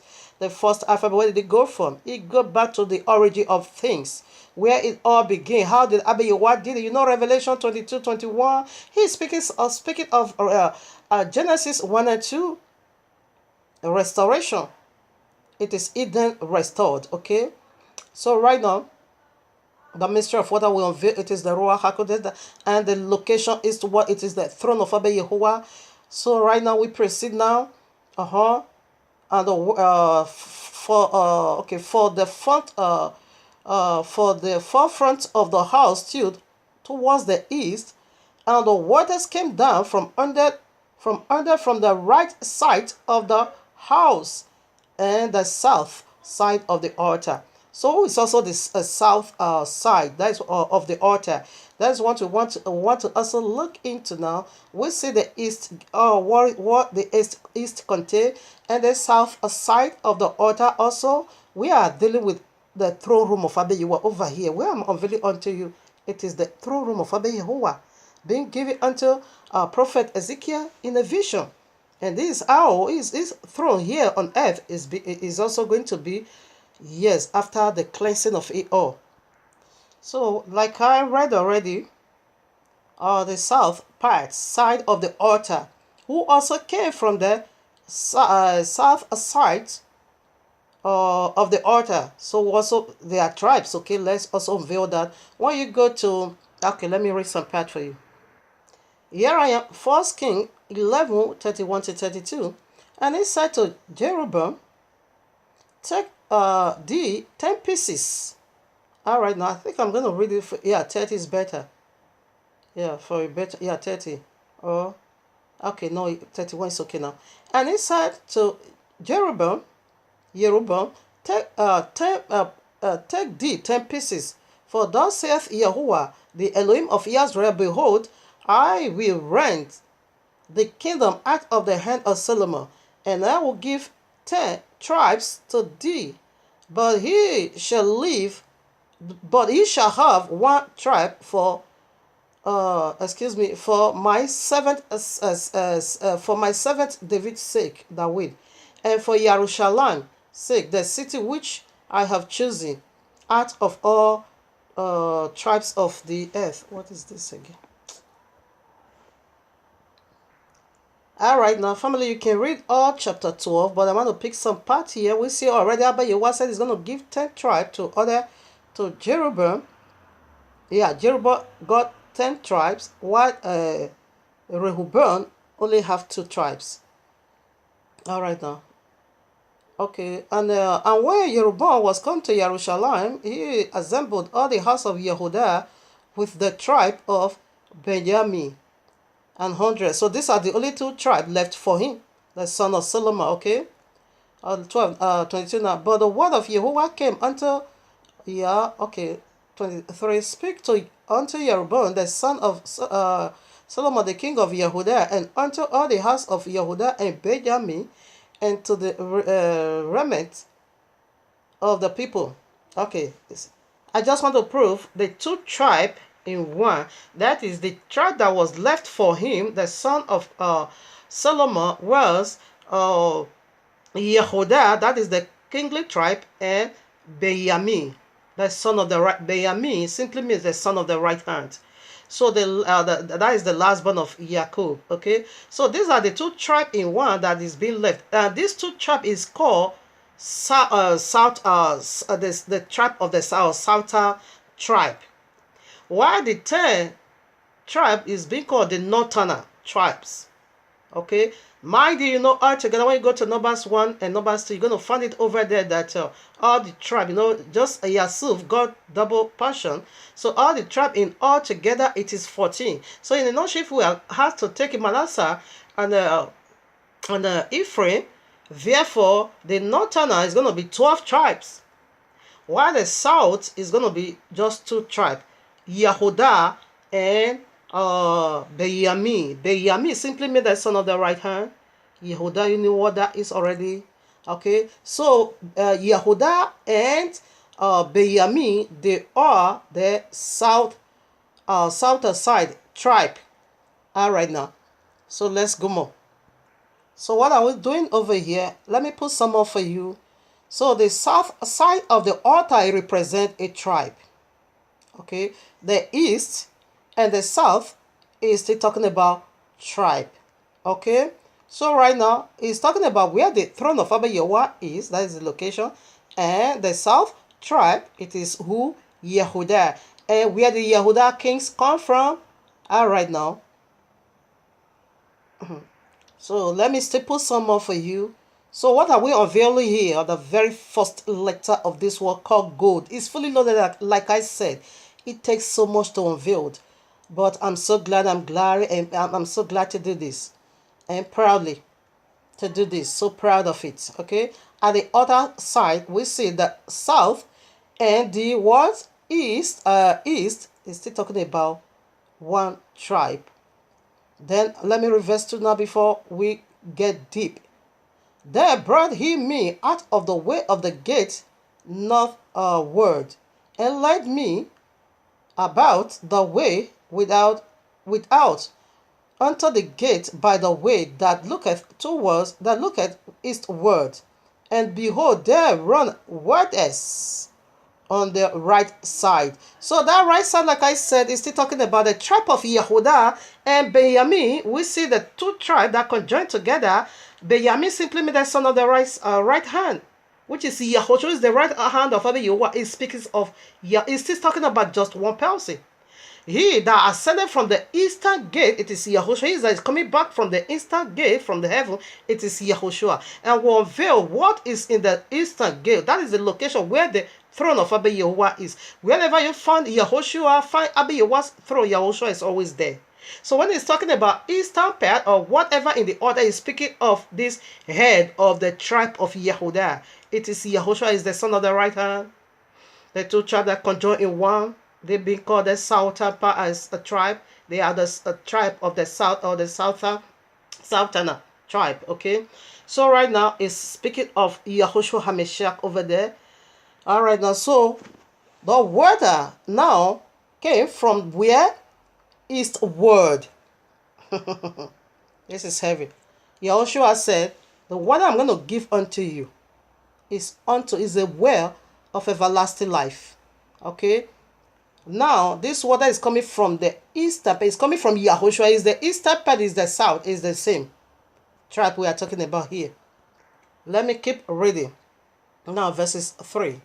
And when the man that had the line in his hand went forth eastward, he measured 1,000 cubits. And he brought me through the waters. The waters were to the ankles. You see, So the water is going to spread now from Yahushua, from the ankle. That is still little, not multitude. And this measure took place 4 times. And the water in Genesis 2 also divide himself into 4 heads. So now we are dealing with the first water of the gold that proceeds from the east. Altar of Abiyawa, it could also be, when we say south, it is also referring to the same person. Is this Benjamin and Yehuda? They are the only 2 tribes joined together. The other tribe, they are one. Okay, now, like I said already, Benjamin simply made the son of the right hand. It is the Yahushua HaMashiach referring to when he said the south king altar. It still means one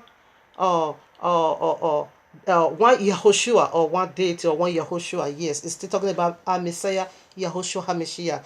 Now, it said the water now, as it came now from the eastward altar, from the altar, okay, it now get to the ankle. And we see Genesis 2, the first water, we'll see what it is, okay? And this water is coming from the throne of Abba. And this water, who? It is the Ruach HaKodesh. We're going to get this Ruach HaKodesh from Yahushua HaMashiach. It is the rivers of living water that is going to be overflowing. But we are getting from the head of the tribe of Yehuda, the very Easter glory that returned back into the land. You'll get it in a very clear way now. We are still putting some more.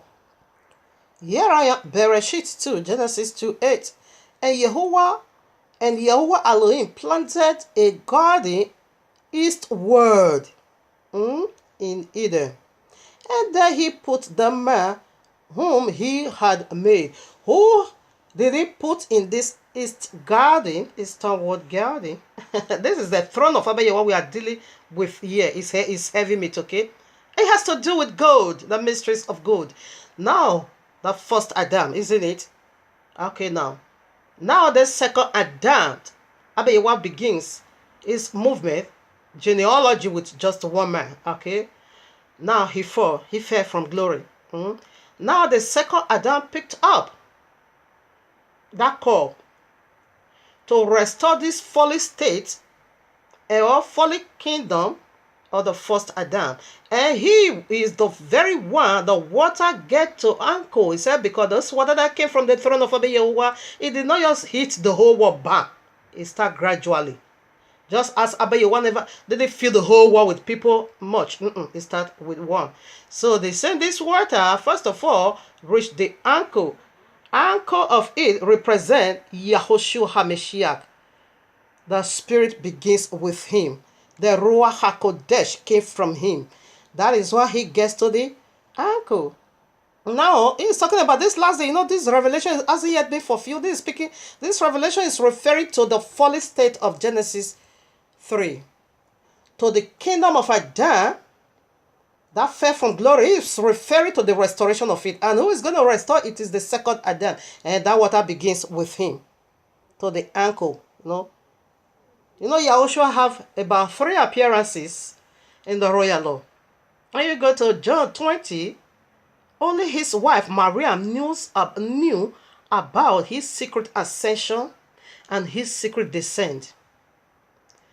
John 20. Now, John 20, what did he do? He said, don't touch me. She was the one who saw the risen king first. Don't touch me. Go and tell my brethren. Here is where I'm going. And tell them where to meet me. So she alone knows about the secret ascension and the secret descending. That is the first appearance. Yahushua first appearance. It's not going to be wow.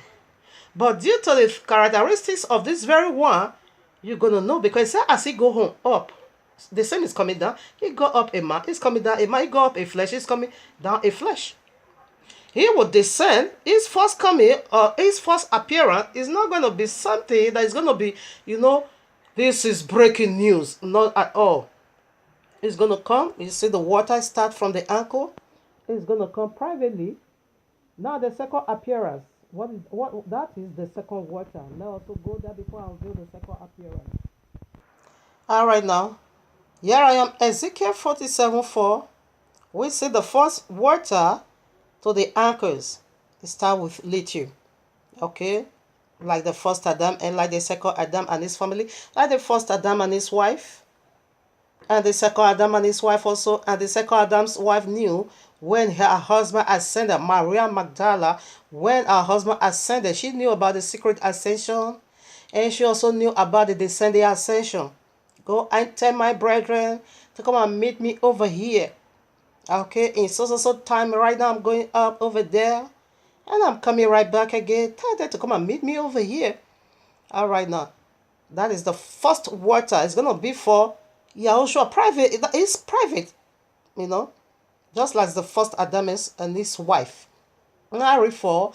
Again, he mentioned 1,000 and brought me through the waters. The waters were to the knees.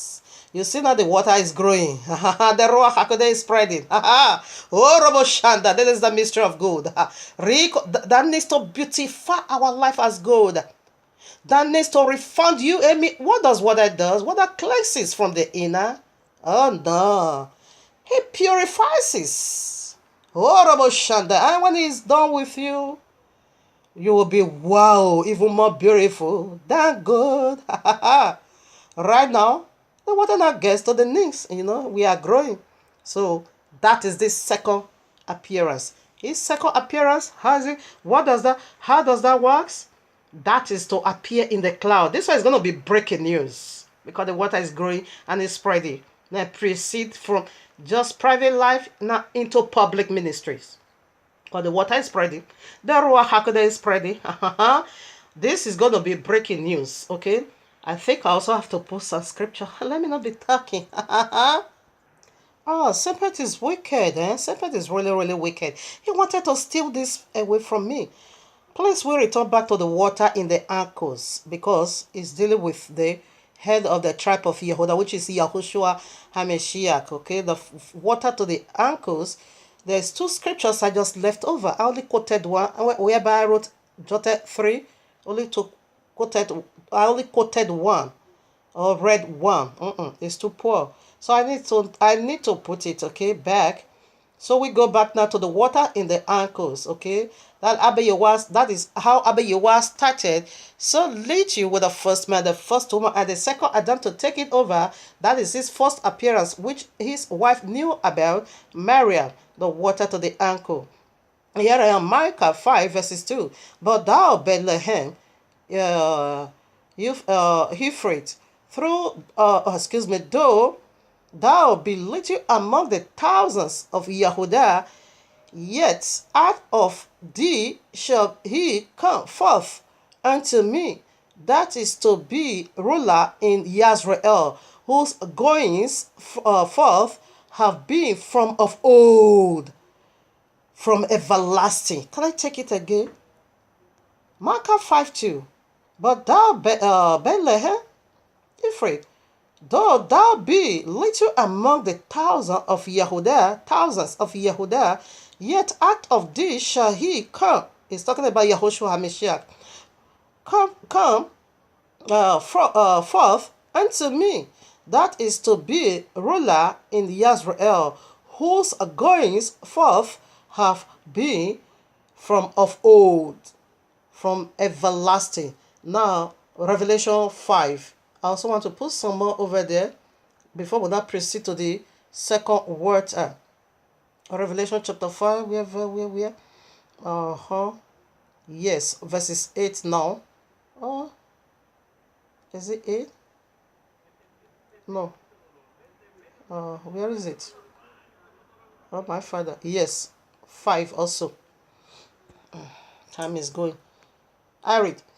And one of the elders saith unto me, weep not, behold, the Lion of the tribe of Yehudah, the root of David, hath prevailed to open the book and to loose the seven seals thereof. So we see that is the head, is the little water in the ankle. His first coming represent that. To water and to purify this golden blood inside for this is the mystery. It's restoration. God can rust.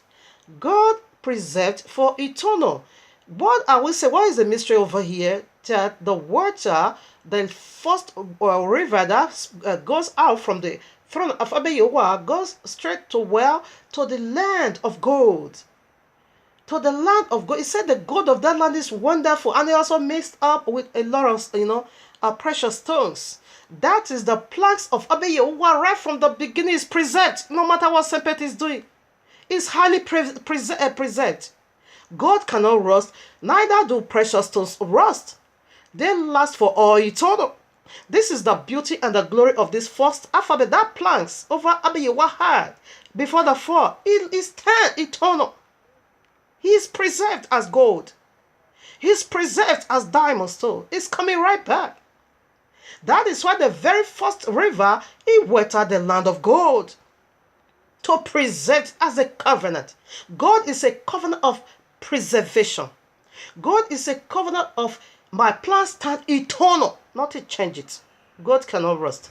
Do whatever you want to do to good. He can't rust. It will still come out, be wonder after cleansing, so wonderful. And that is what no matter what Semper did to us, right in Genesis 3 to contaminate these wonderful plans of Abba Yehovah, is coming back. He stands sure eternal as gold. Is the first letter. And the very land of gold in Eden's garden, the throne of Abba Yehovah, the water first of all spread over there. It is the Ruach HaKodesh to preserve that plants, because Abba Yehovah knew already something is going to, contaminate this plant. That is why first of all start with gold and precious stones. This rust not. This is preserved. This is the mystery of gold. Is to preserve the first plant. Is to preserve the very heart desire of Abba Yehovah eternal. It can't rust. Oh, Rabbo Shanda, the beauty of gold, it is eternal, it beautifies, it is worth, it is property. It don't rust. Shandaya. All right, now we'll move forward. This is taking another dimension, wonderful and powerful. This is what gold is. It preserved the first covenant into eternal life. You said gold is cause you Christian, you mad people deeper life. This is how they blaspheme the tabernacle of Abba Yehovah. God, it is the tabernacle of Abba Yehovah that preserved the first covenant to be fulfilled by the second Adam. All right, now I take verses 4 again. Again, he measured 1,000 and brought me through the waters. The waters were to the knees. Now the water is spreading, is growing. The knowledge is spreading. The Ruach HaKodesh is purifying people as good. Are you being purified? All right, now let's put some more. Now, who is the second water that comes to the knees? It is the royal tribe.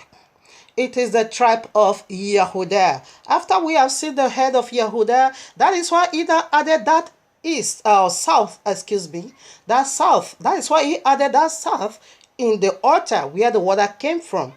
We knew already east, it is Abba Yehovah through the south. Also, still is speaking of the same person. Now, this water to the knees, they are the royal tribe. The tribe of Yehudah. Here I am, Zechariah 12:7. And Yehovah said, you would know the reason why I said that. And Yehovah said, and Yehovah also shall save the tents of Yehudah first.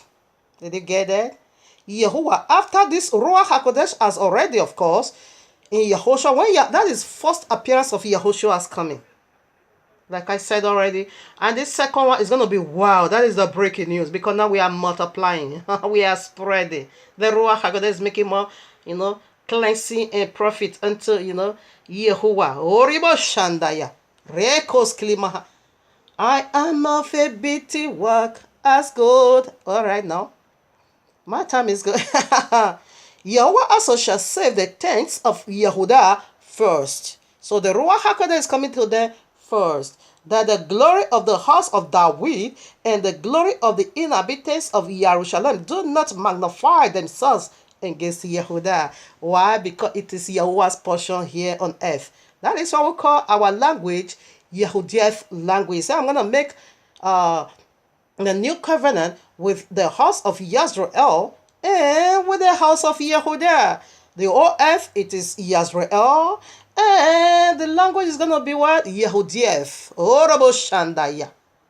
Here I am, Zechariah 14:8.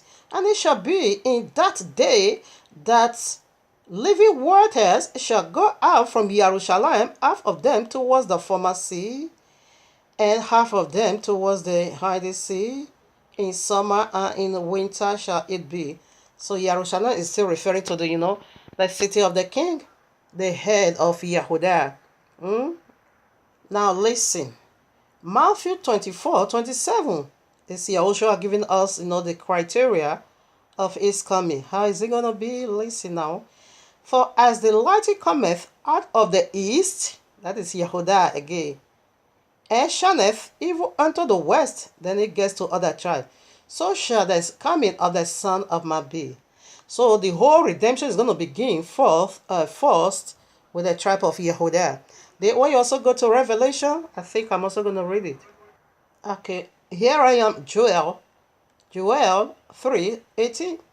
And it shall come to pass in that day, it's talking about these last days, okay, that the mountains shall drop down new wine, and hills shall flow with milk, and listen now, and all the rivers of Yehudah shall flow with waters, and the fountain shall come forth of the house of Yehovah, and shall water the valley of Shittim.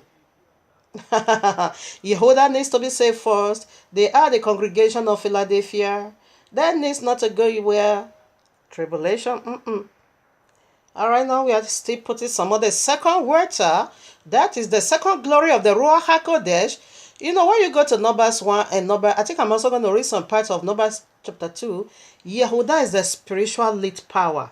It is the lead. When you go to Revelation 7, the tribe of Yehudah was to be sealed first, because they are the spiritual leader of every other 30 tribes. We got 14 or in total. Okay, so when you also got even in war front, in battle, I'm going to read it. When they were being numbered in Numbers chapter 1, in Numbers chapter 2, I'm going to read it for you. How to position ourselves as we are going into battle. Yehudah is the first. As the sign saith, I'm going to read it. So they are the tribe of Yehudah, the tribe of the king, of course, the royal tribe that needs not to go at all. That is the second water that is going to restore, that is flowing down. What is Eden? We know Eden is the presence of Abba Yehovah. Eden is the throne of Abba Yehovah. As Yahushua comes down, is coming down with that throne. Okay? And we see God, how God preserved this plan until the end, that it won't rust. Christianity, you are something else. They die and said, Jesus said that God is evil. You are sick. You are a mad people. That we know already. Woe unto you that cast something that is good, not evil, called light, darkness. Arena, John 4:19. The woman saith unto him, Sir, I perceive that thou art a prophet. Our father worshipped in this mountain, and ye say that in Jerusalem is the place where men are to worship. Yahushua saith unto her, Woman, believe me, the hour cometh when ye shall neither in this mountain nor yet at Jerusalem worship the Father. Ye worship, what ye know not what we know what we worship. For salvation is of Yehudah. That is, come, you Gentiles. You Gentiles, yeah, and every other you Gentiles. If you need salvation, it said it is of Yehudah. Salvation is going to come out from where Yehudah, the royal king, the royal tribe, through the royal tribe. Salvation is going to spread out onto every part of the places. Salvation is of Yehudah. That is why we are the one, first of all, sealed, because they are the spiritual powerhouse to join their king to redeem the whole world, to teach the everlasting gospel, good news to the whole world. First, Yehudah is the number one, to go into battle. We'll also put some more. That is why they needs to be saved first.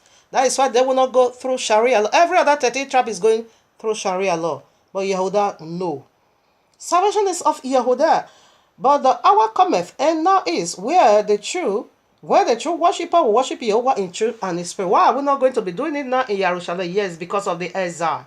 I do worship Jehovah right now in truth and in spirit, because there's no Jerusalem. Where is the temple? Where is our prince and where is our prophet? We have none. That was why Yahushua said, forget Jerusalem for now, because it's already been trodden down by the Gentile. So right now, he said the hour has already come where you're going to be doing it in the spirit, because the people of the Bible is going to be scattered in the four corners of the earth. They are not going to be having no temple. Neither they are not going to be coming to Jerusalem. They are going to be doing it wherever they are. But we face not the east.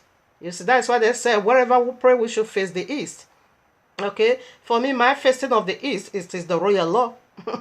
Facing the eastern throne of Abba Yehovah. And look at where the glory is going to come down. It's coming from the east also, which is Yahushua HaMashiach. It said, as the sun, rises from the east. He is the sun, the greater light. It's going to rise through Yehudah right away to every other tribe or to the four corners of the earth.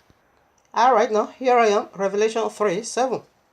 And to the angel of the congregation of Philadelphia, write, these things saith he that is holy, he that is true, he that had the key of David. You see, this is the only congregation he referred himself that he holds, or he had the key of David. See, he is referring to his tribe, the tribe of Yehudah. And Philadelphia simply means brotherly loved. And this is the only congregation that is being exempted from Sharia law, from the hour of darkness. He that openeth, and no man shutteth, and shutteth, and no man openeth. This door has already been opened for the tribe of Yehudi. They will never ever go through the Sharia law. Okay? So their tent needs to be safe first. They are the second water now, preceded to the links. Alright, we'll stipple one more before we go to the third waters. So you can read Numbers chapter 1 in order for you to get the clarity in a very better view. Okay, because they were numbering, people old enough, or the army of Yahuwah from 20 years of age. Alright, now when they are going into battle, how they need to position themselves. That you can find in number 1 and Numbers 2. So I take some part in Numbers chapter 2. Every man, okay now, yeah. And Yahuwah spake unto Moshe and unto Aaron, saying, every man of the children of Israel shall pitch by his own stand, with the ensign of their father's house, far off about the tabernacle of the congregation shall they pitch. Okay, now 2, 3.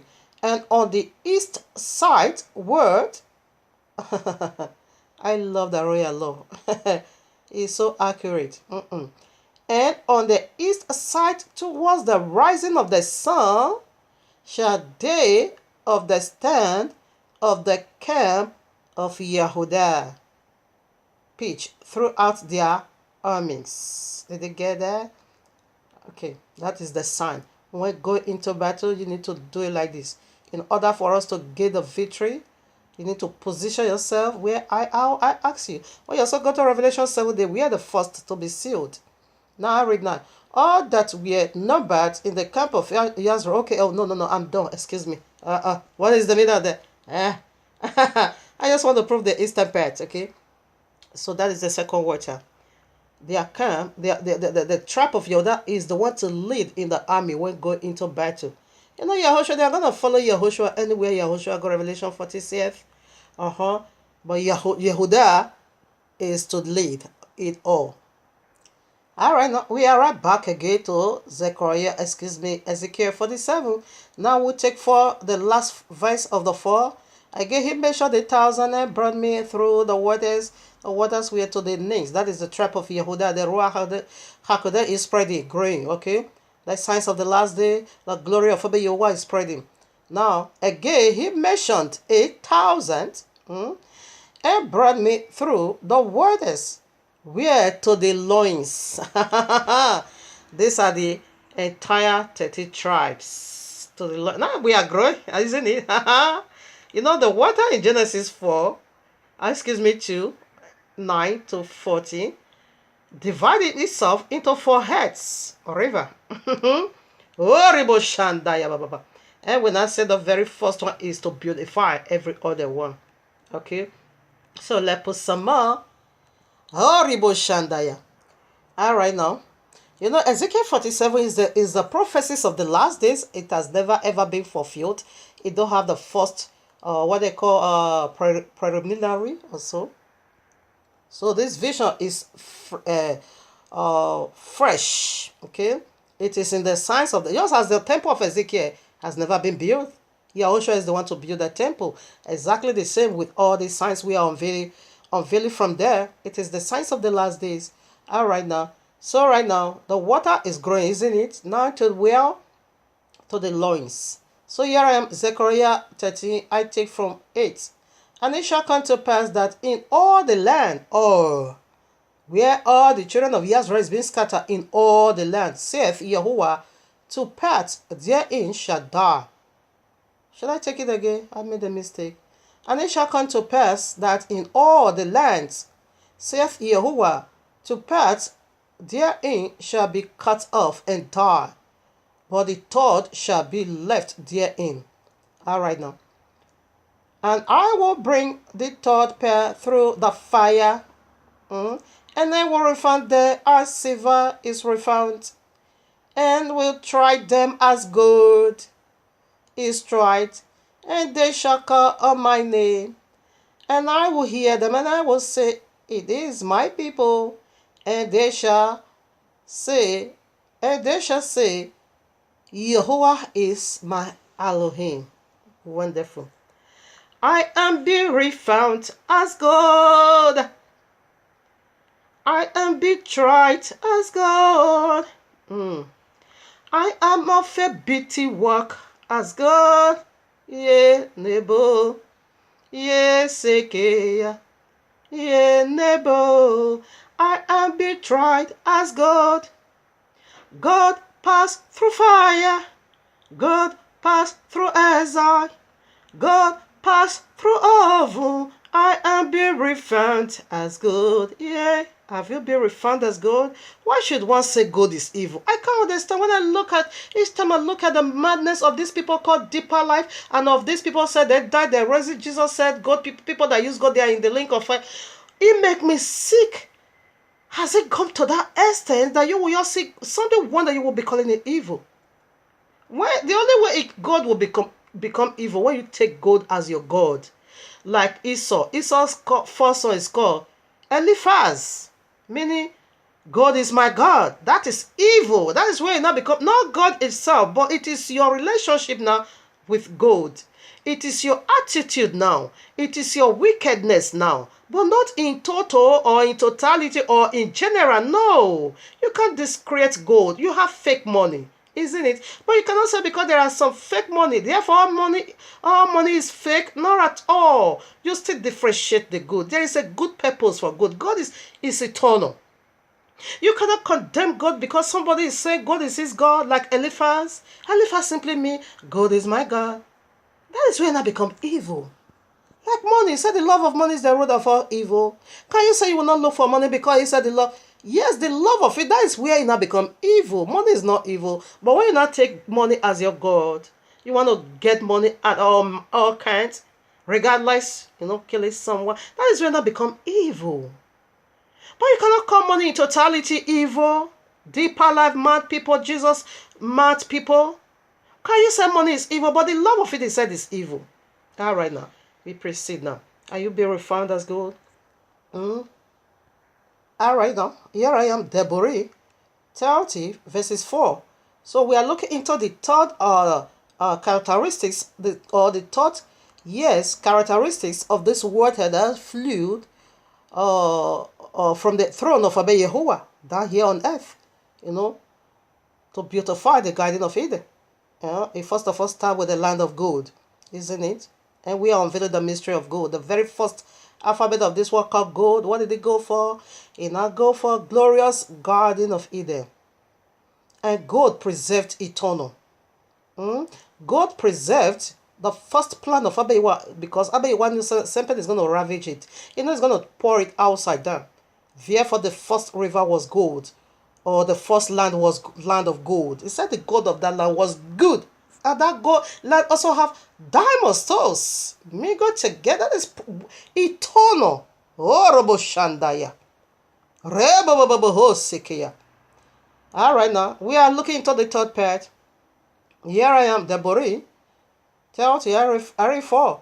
If anyone, we see already that your third is going to die in Babylon. All right, now. I read. If any of thine be driven out of, if any of thine be driven out unto the uttermost parts of the heaven, from thence will Yehovah the Elohim gather thee, and from thence will he fetch thee. What is he talking about? He said to third would die in Babylon. Like say now, if all years royal is 6 million, 4 million is going away. 4 million is gonna die. All right now. So right now it said wherever Abayewa scattered us, the gathering in the nation is gonna start from heaven. As Yehoshua, the first river or the second river, as Yehoshua is coming with the tribe of Yehuda. King David is coming, okay? The tribe of Yehuda is coming right away. And the Gentile that is going to be working for the tribe of Yehuda, they are also coming. Because that is why they're being caught into the kingdom. That is why they're being brought into the kingdom. Okay? To serve, to be husband and husband for the people of the book. That is the original. We're also going to see right here, Ezekiel 47. It is the signs of the last day how we're going to share the land. Even the Gentiles that sojourneth with us is going to also be having his own mansion. So as Joshua is coming, first of all, redeem, the tribe of Yehuda is to be saved first. Those ones going to be caught when at the Feast of Trumpet. He will use them to fulfill the Feast of Trumpet, the first fruit unto Abba Yehoah.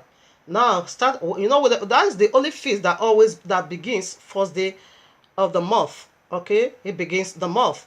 Now, followed by where the Day of Atonement. And the Day of Atonement is where the leftover 13th tribe is going to be cut. It's going to be this one, that of Yehuda is breaking news, and that of the 13th tribe is breaking news. After the 2/3 is dead. And the 2/3 that is going to die in Babylon, what happened? He said, wherever Abayewa is you've been driven to, and you die over there right away, you'll be cut into heaven. Now, that is why the resurrection, there's resurrection needs to be awaiting until the 2/3 is gone. Yes. Let me not go ahead. I still need to put some scripture. You see, the gathering is going to begin from heaven. As Yahushua is coming. Now, when Yahushua is coming, he will take the tribe of Yehuda. We are not going to the land yet.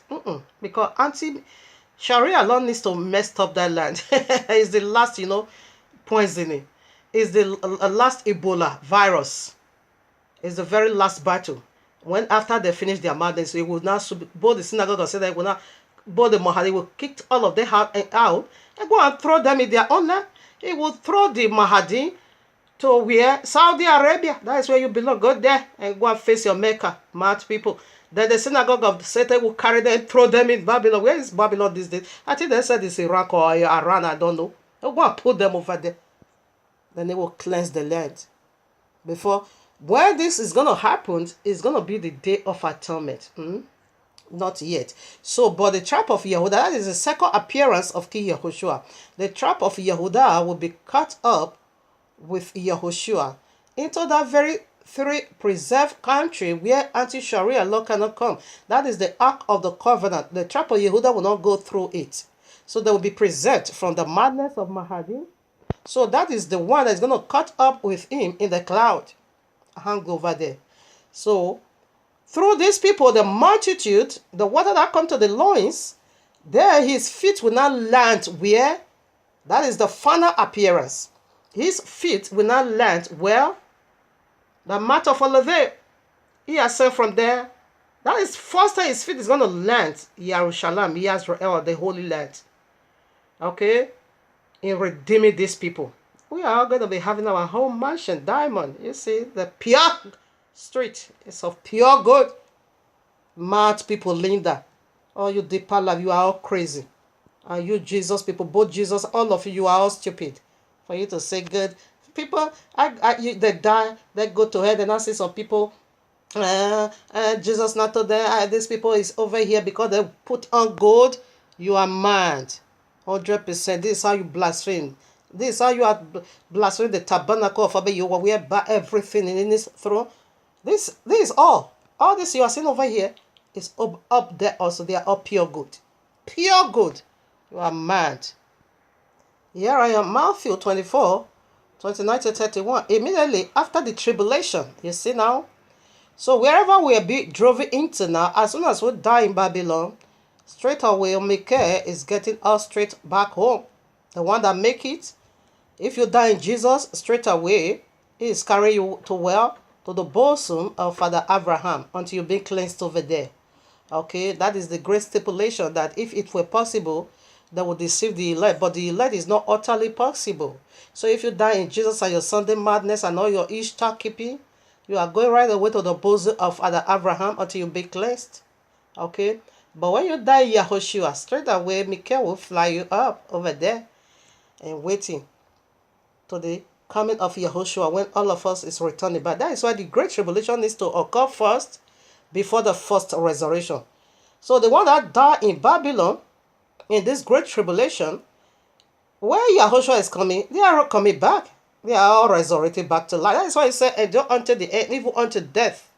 I shall give you the crown of life. As he saith, is this Smyrna? I think the congregation of Smyrna.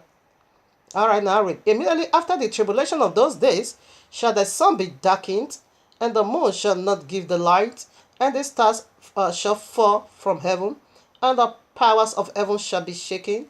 And there appear the sign of the Son of Man in the heaven, and there shall all the tribes of the earth mourn, and they shall see the Son of Man coming in the clouds of heaven with power and great glory. And he shall send his elect, listen now, and he shall send his angels with a great sound of a trumpet, and they shall gather together his elect from the four winds, from one end of heaven to the other. So the gathering begins right in heaven. You see, those that is going to die after the you see, now was why now said after the great tribulation, those that died. If you die in Jesus, you go to the bosom of Father Abraham. You will be cleansed over there in due time. Then before the angel flies you up over there. So right now, where is it going to start the gathering from one end of heaven unto the other? That is, it will first of all, those that died, they are coming along. And Apostle Shaul said that we that is alive, we will not exceed. Let me also put it. It's better I read it. All right, now I read 1 Corinthians 15:51. Behold, I show you a mystery.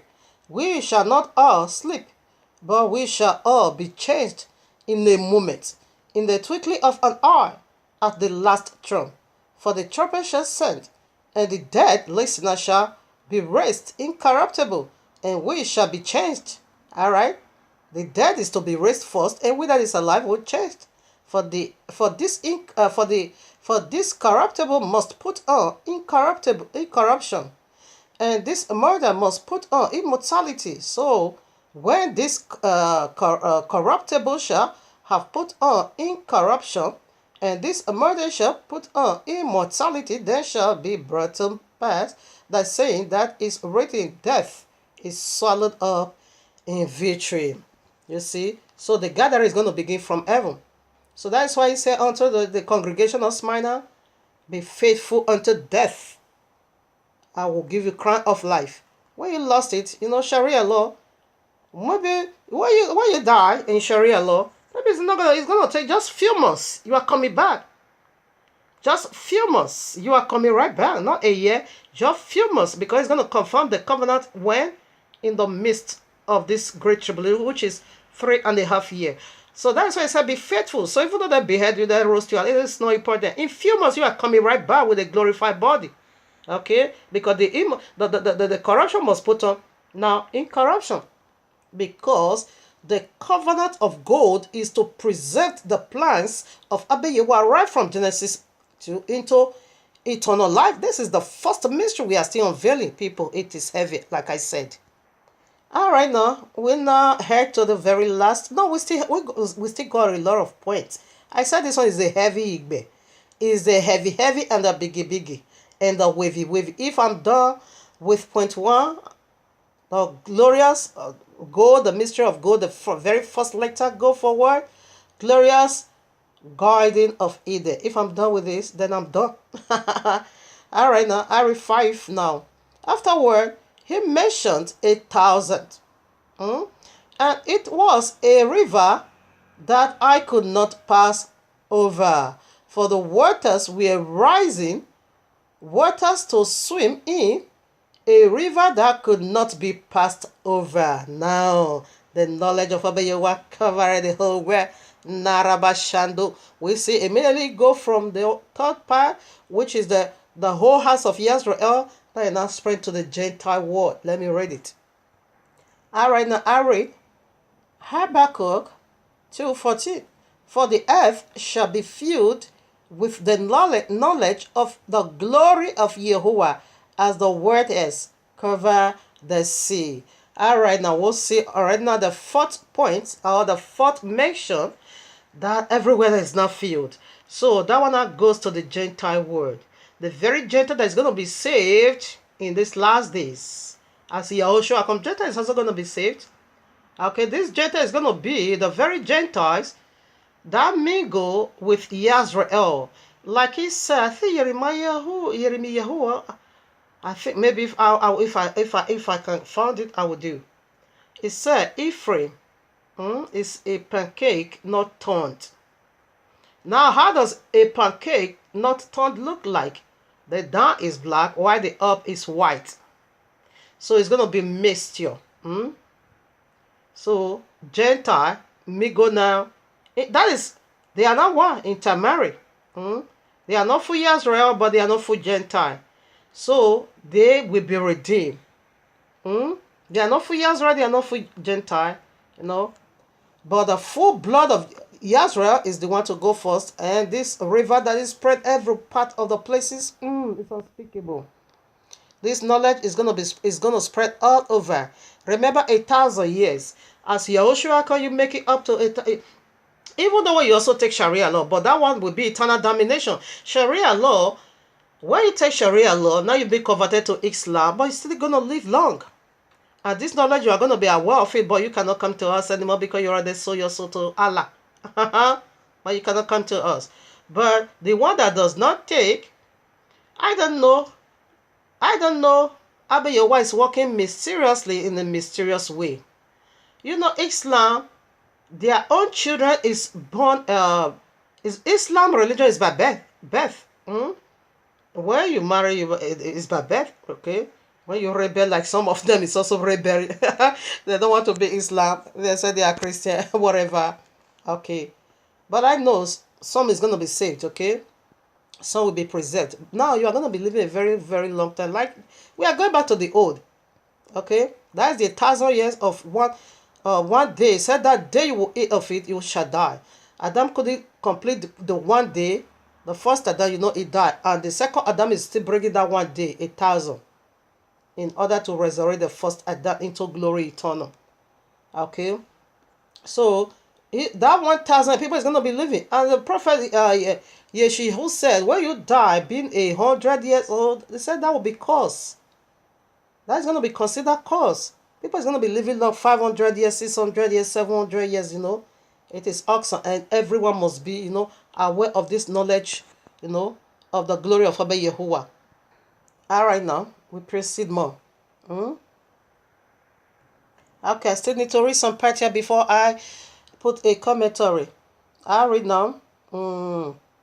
We are here again. Zechariah, Ezekiel 7. I read 6 already, 47. I read 5 already. So now the water is become lashed. That's we preset it already.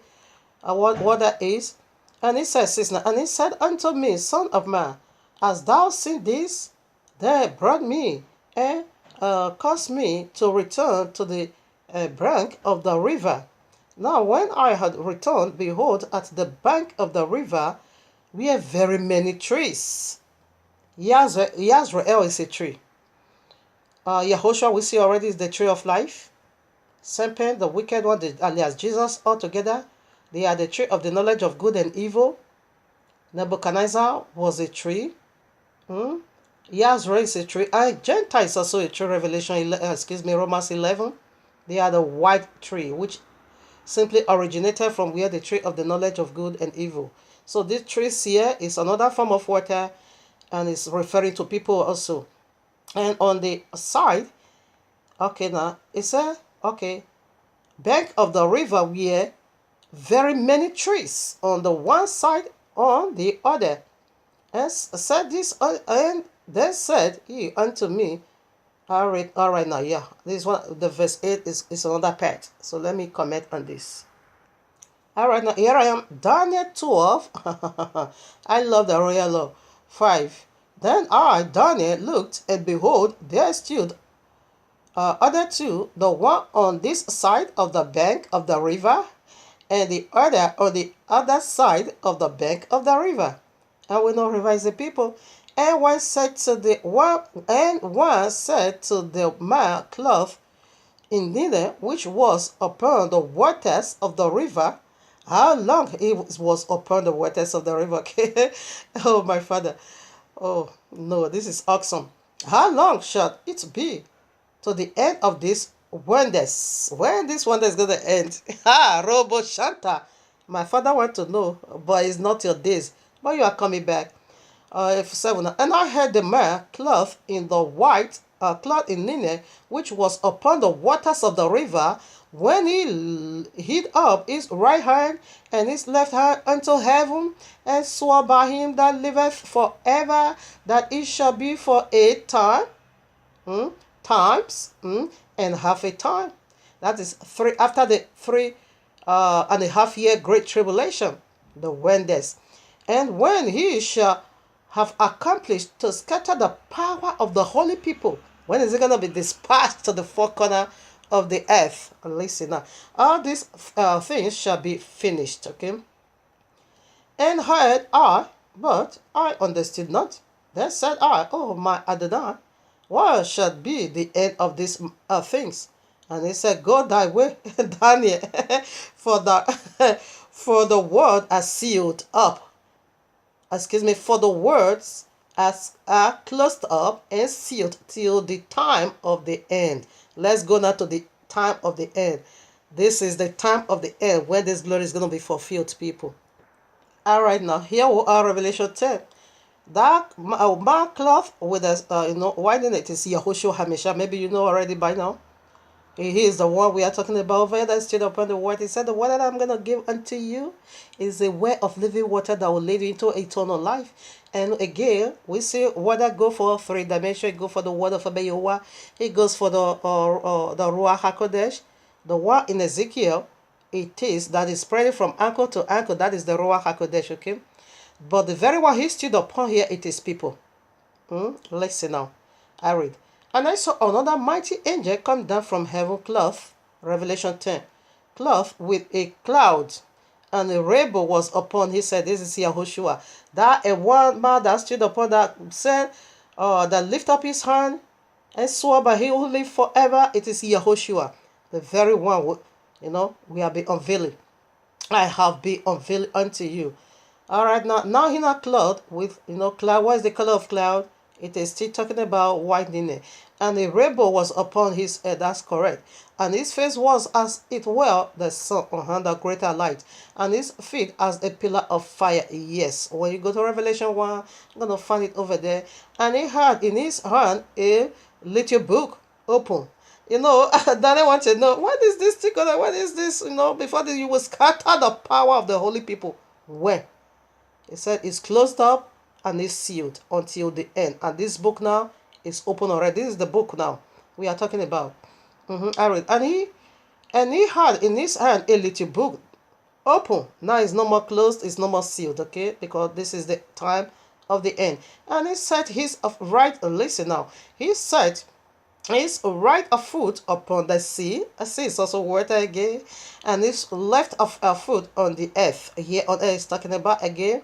And cried with a loud voice, as when a lion runneth. Is the lion of the tribe of Yehuda. And when he had cried, 7 tenders uttered their voices. He wanted to write. He said, no, don't do that. Okay. All right, that is a secret. That is a torment of Sharia law. It's heavy. This place, it is Sharia law. All right, now I take 6. And swore, okay now, 5. And the angel which I saw stand upon the sea and upon the earth lifted up again his hand to heaven and swore. Did you see that one also swore? It's Yahushua anyway. And swore by he that liveth forever and ever, who created heaven and the things that are therein, and the earth and the things that therein, and the sea and the things which are there, that should be no more delay.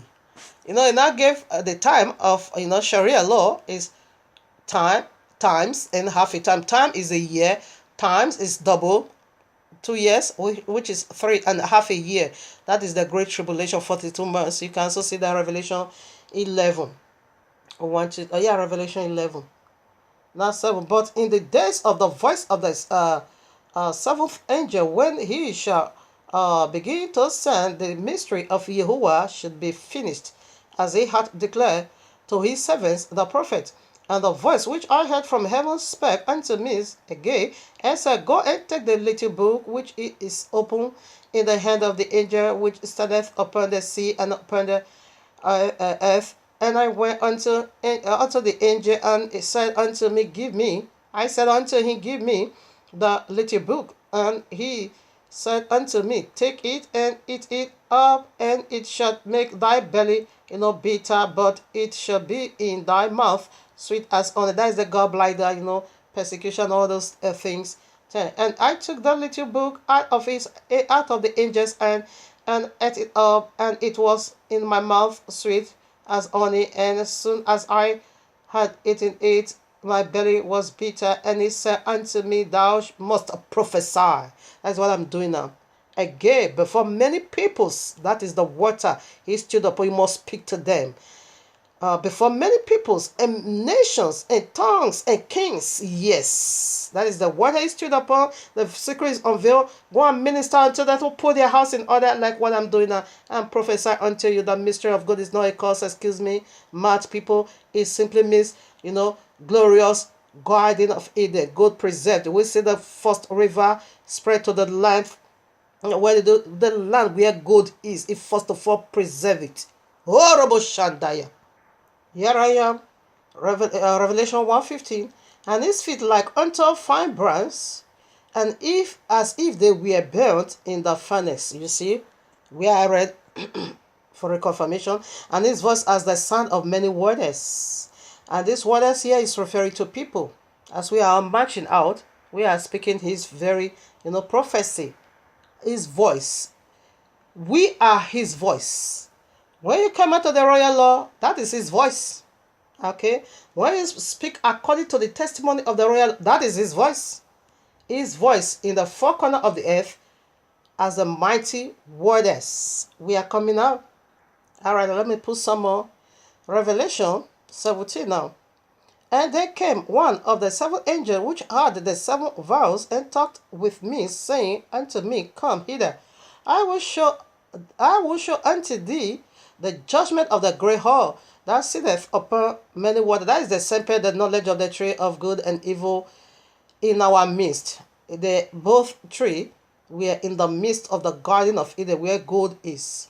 Now you see already sat upon many waters. Let's see what that many water is also. 15. And he saith unto me, The waters which thou sawest, where the whore sitteth, are peoples, and multitudes, and nations, and tongues. That is why I said, you must speak, you must prophesy before these people, because Yahushua lay hold on us already.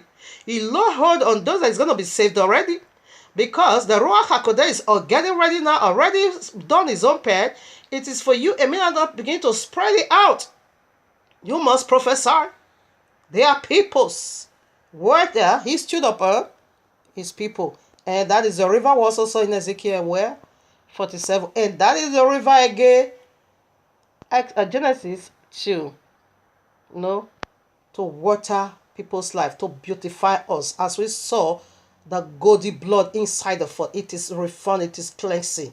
It is dissolving, dissolving carbon dioxide, the deoxygenated blood, the effect, and it is to balance your HP. To check it, don't let it go high in order for you not to get, not get contaminated. Don't let it go in order for you not to get, that is the work plasma is doing. All right, now Revelation 46.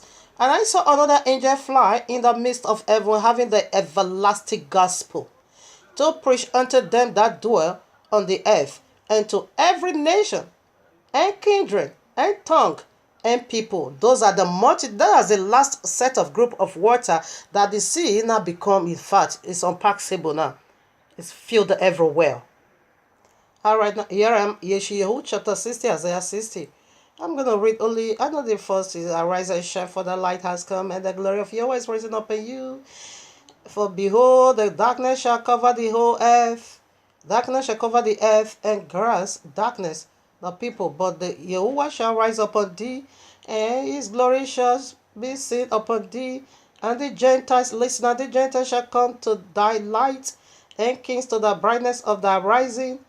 Lift up thy eyes around about, and see all they gather themselves together. They come to thee. Thy son shall come from far, and thy daughter shall be nursed. All right, no, that is not where I want to read. Okay, 5 now. Then thou shalt see and flew together, and thy heart shall fear and be enlarged, because the abundance, listener, the abundance of the sea shall be converted unto thee. The force of Gentiles shall come unto thee. Do you get that? It said the abundance of sea shall be converted unto thee. So the sea is talking about, is referring to people where I'm just unveiling now. Okay, the very sea Yahushua stood upon. We also saw it right away in Ezekiel 47, where he stood upon. These are the people that they are Gentiles. They need to be converted right away into the family of Abba Yahuwah, as the angel preached the everlasting gospel. All right, now here I am, Yeshayahu 66 verses 20.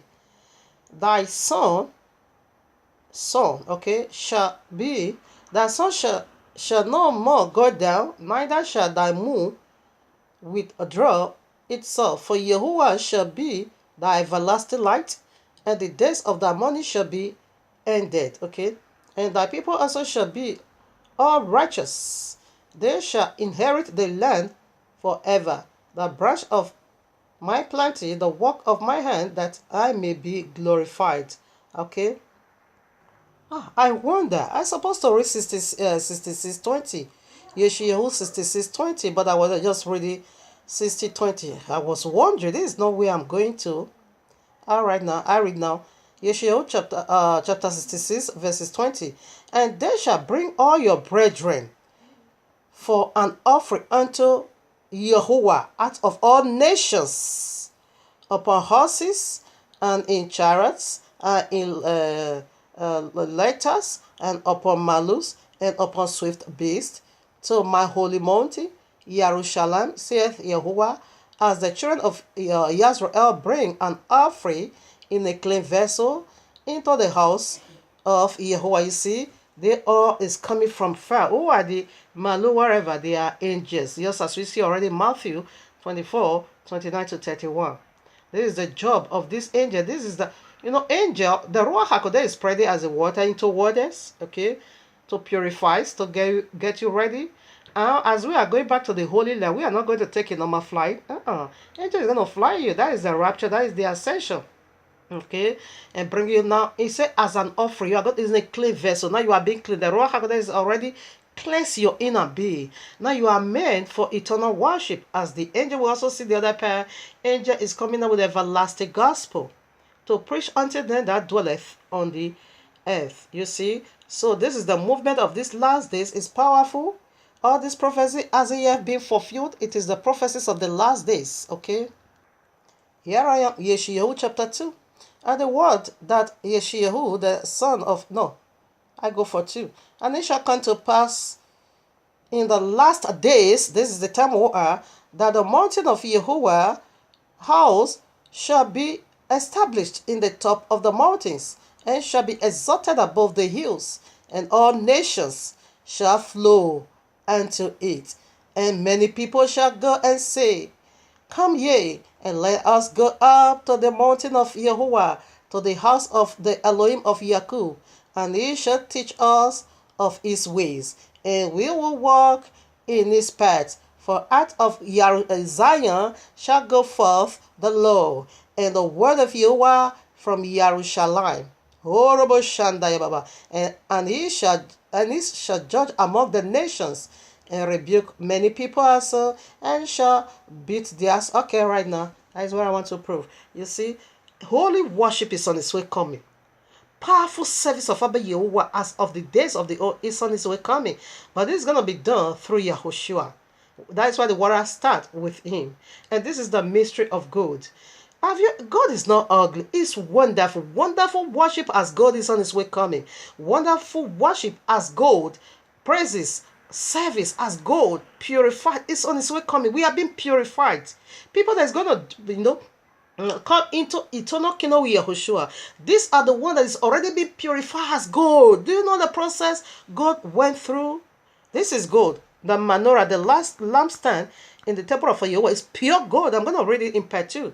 Family, even part 1 is here done. I still have about 2 points to establish it. I thought it's heavy. So I will begin with part 2. Wherever this one stopped, I wanted to establish at least this one alphabet. Not to continue part 1, but however, if I can, no problem, I take this now in part 2, but make sure you follow part 2, okay? In order for you to, if you want to know how you need to be beaten, how you need to be of a beating work, type it, Google it. How was God being found? How is God being prepared? How is God being refound? It is a powerful lesson of how we need to be beaten, of how we need to be refound, of how we need to be tried, just as God. How can Abba Yehovah be using something that is so precious unto him and then I'll say it is evil? I don't understand this mad Jesus. And these people that say they die, they resurrect. Somebody use gold. The person is now in the lake of fire. We should they use gold? They said gold is not evil, it's the devil's property. Really? You are a destroyer. We know who you are already. And we know he's speaking through you. Now in Romans chapter 11. Okay, excuse me. Here I am. Romans chapter 8 verses 11. But if the spirit of him that raiseth up Yahushua from the dead dwell in you, he that raised up Yahushua from the dead shall also, quicken your immortal bodies by his spirit that dwelleth in you. How this water in Ezekiel 47, how did it dwell in you now? As it's come into you, it cleanses you from the inner. As he spread, you see, spread from step to step. As he made sure he go forward, he go further, he went further, and until now cover everywhere. This is how he dwells inside. When he come in, he flush away every dirty things in you. And this is how he quicken your immortal body. This is how he vitalize your immortal body. And this is how you be refound. This is how you be cleansed. This is how you be tried as gold. Because that water that spread into that land that has gold. Okay? Horrible Shandaya Baba. Alright, now here I am again back to Ezekiel 47 verses 9. And it shall come to pass that everything that liveth, which moveth, wheresoever the rivers shall come, shall live. Because it is the Ruach HaKodesh. And there shall be a very great multitude of fish, because these waters shall come hither, for they shall be healed. This is a healer. And everything shall live where the river cometh. Orobo Shandaya Baba. Do you get that? Now, about 10. And it shall come to pass that the fishers shall stand upon it from Engedi even unto Engelim. Okay. There shall be a place to spread forth nets. Their fish shall be according to their kinds, and the fish of the great sea exceedingly many. Horrible Shandaya Baba. I'm sorry, I'm supposed to read 8. I didn't read 8. I'm wondering, I say, where is the Dead Sea? Oh no, serpent is wicked. Then said he unto me, these waters issue out. You say I didn't read it.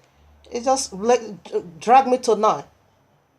Then said he unto me, these waters issue out towards the east country. He came from the tribe of Yehudah, and go down into the desert, and go into the Dead Sea, which being brought forth into the sea, the waters shall be healed. Like I read already, you see, when the tree was being thrown into the water in Exodus 15, they received healing. This is what the Ruach HaKodesh is doing. It says going into the Dead Sea. Like now, the whole world is the Dead Sea. But this water, the whole world is desert, and the whole world is Dead Sea. But this water is going to spread healing as it may go with you. It's going to heal you from any contaminating wickedness or the sample right in Genesis 3.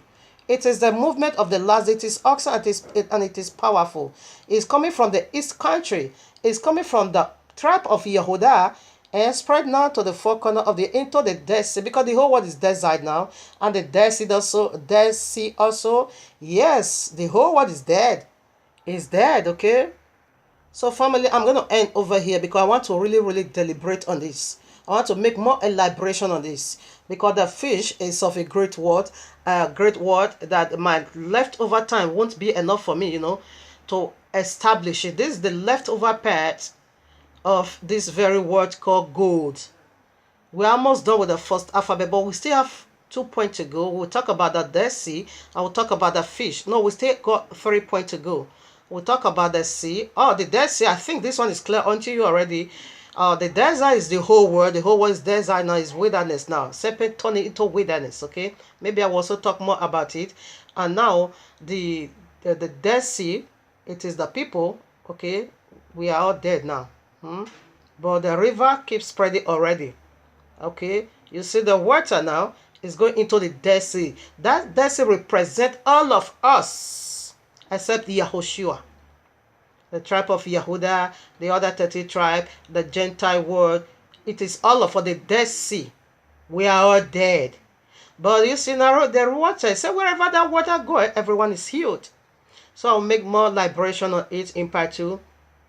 Therefore, we'll talk about the fish and the fisher's smell, and the other parent said that, but the marry places said those ones that won't be healed. They are going to be given to salt.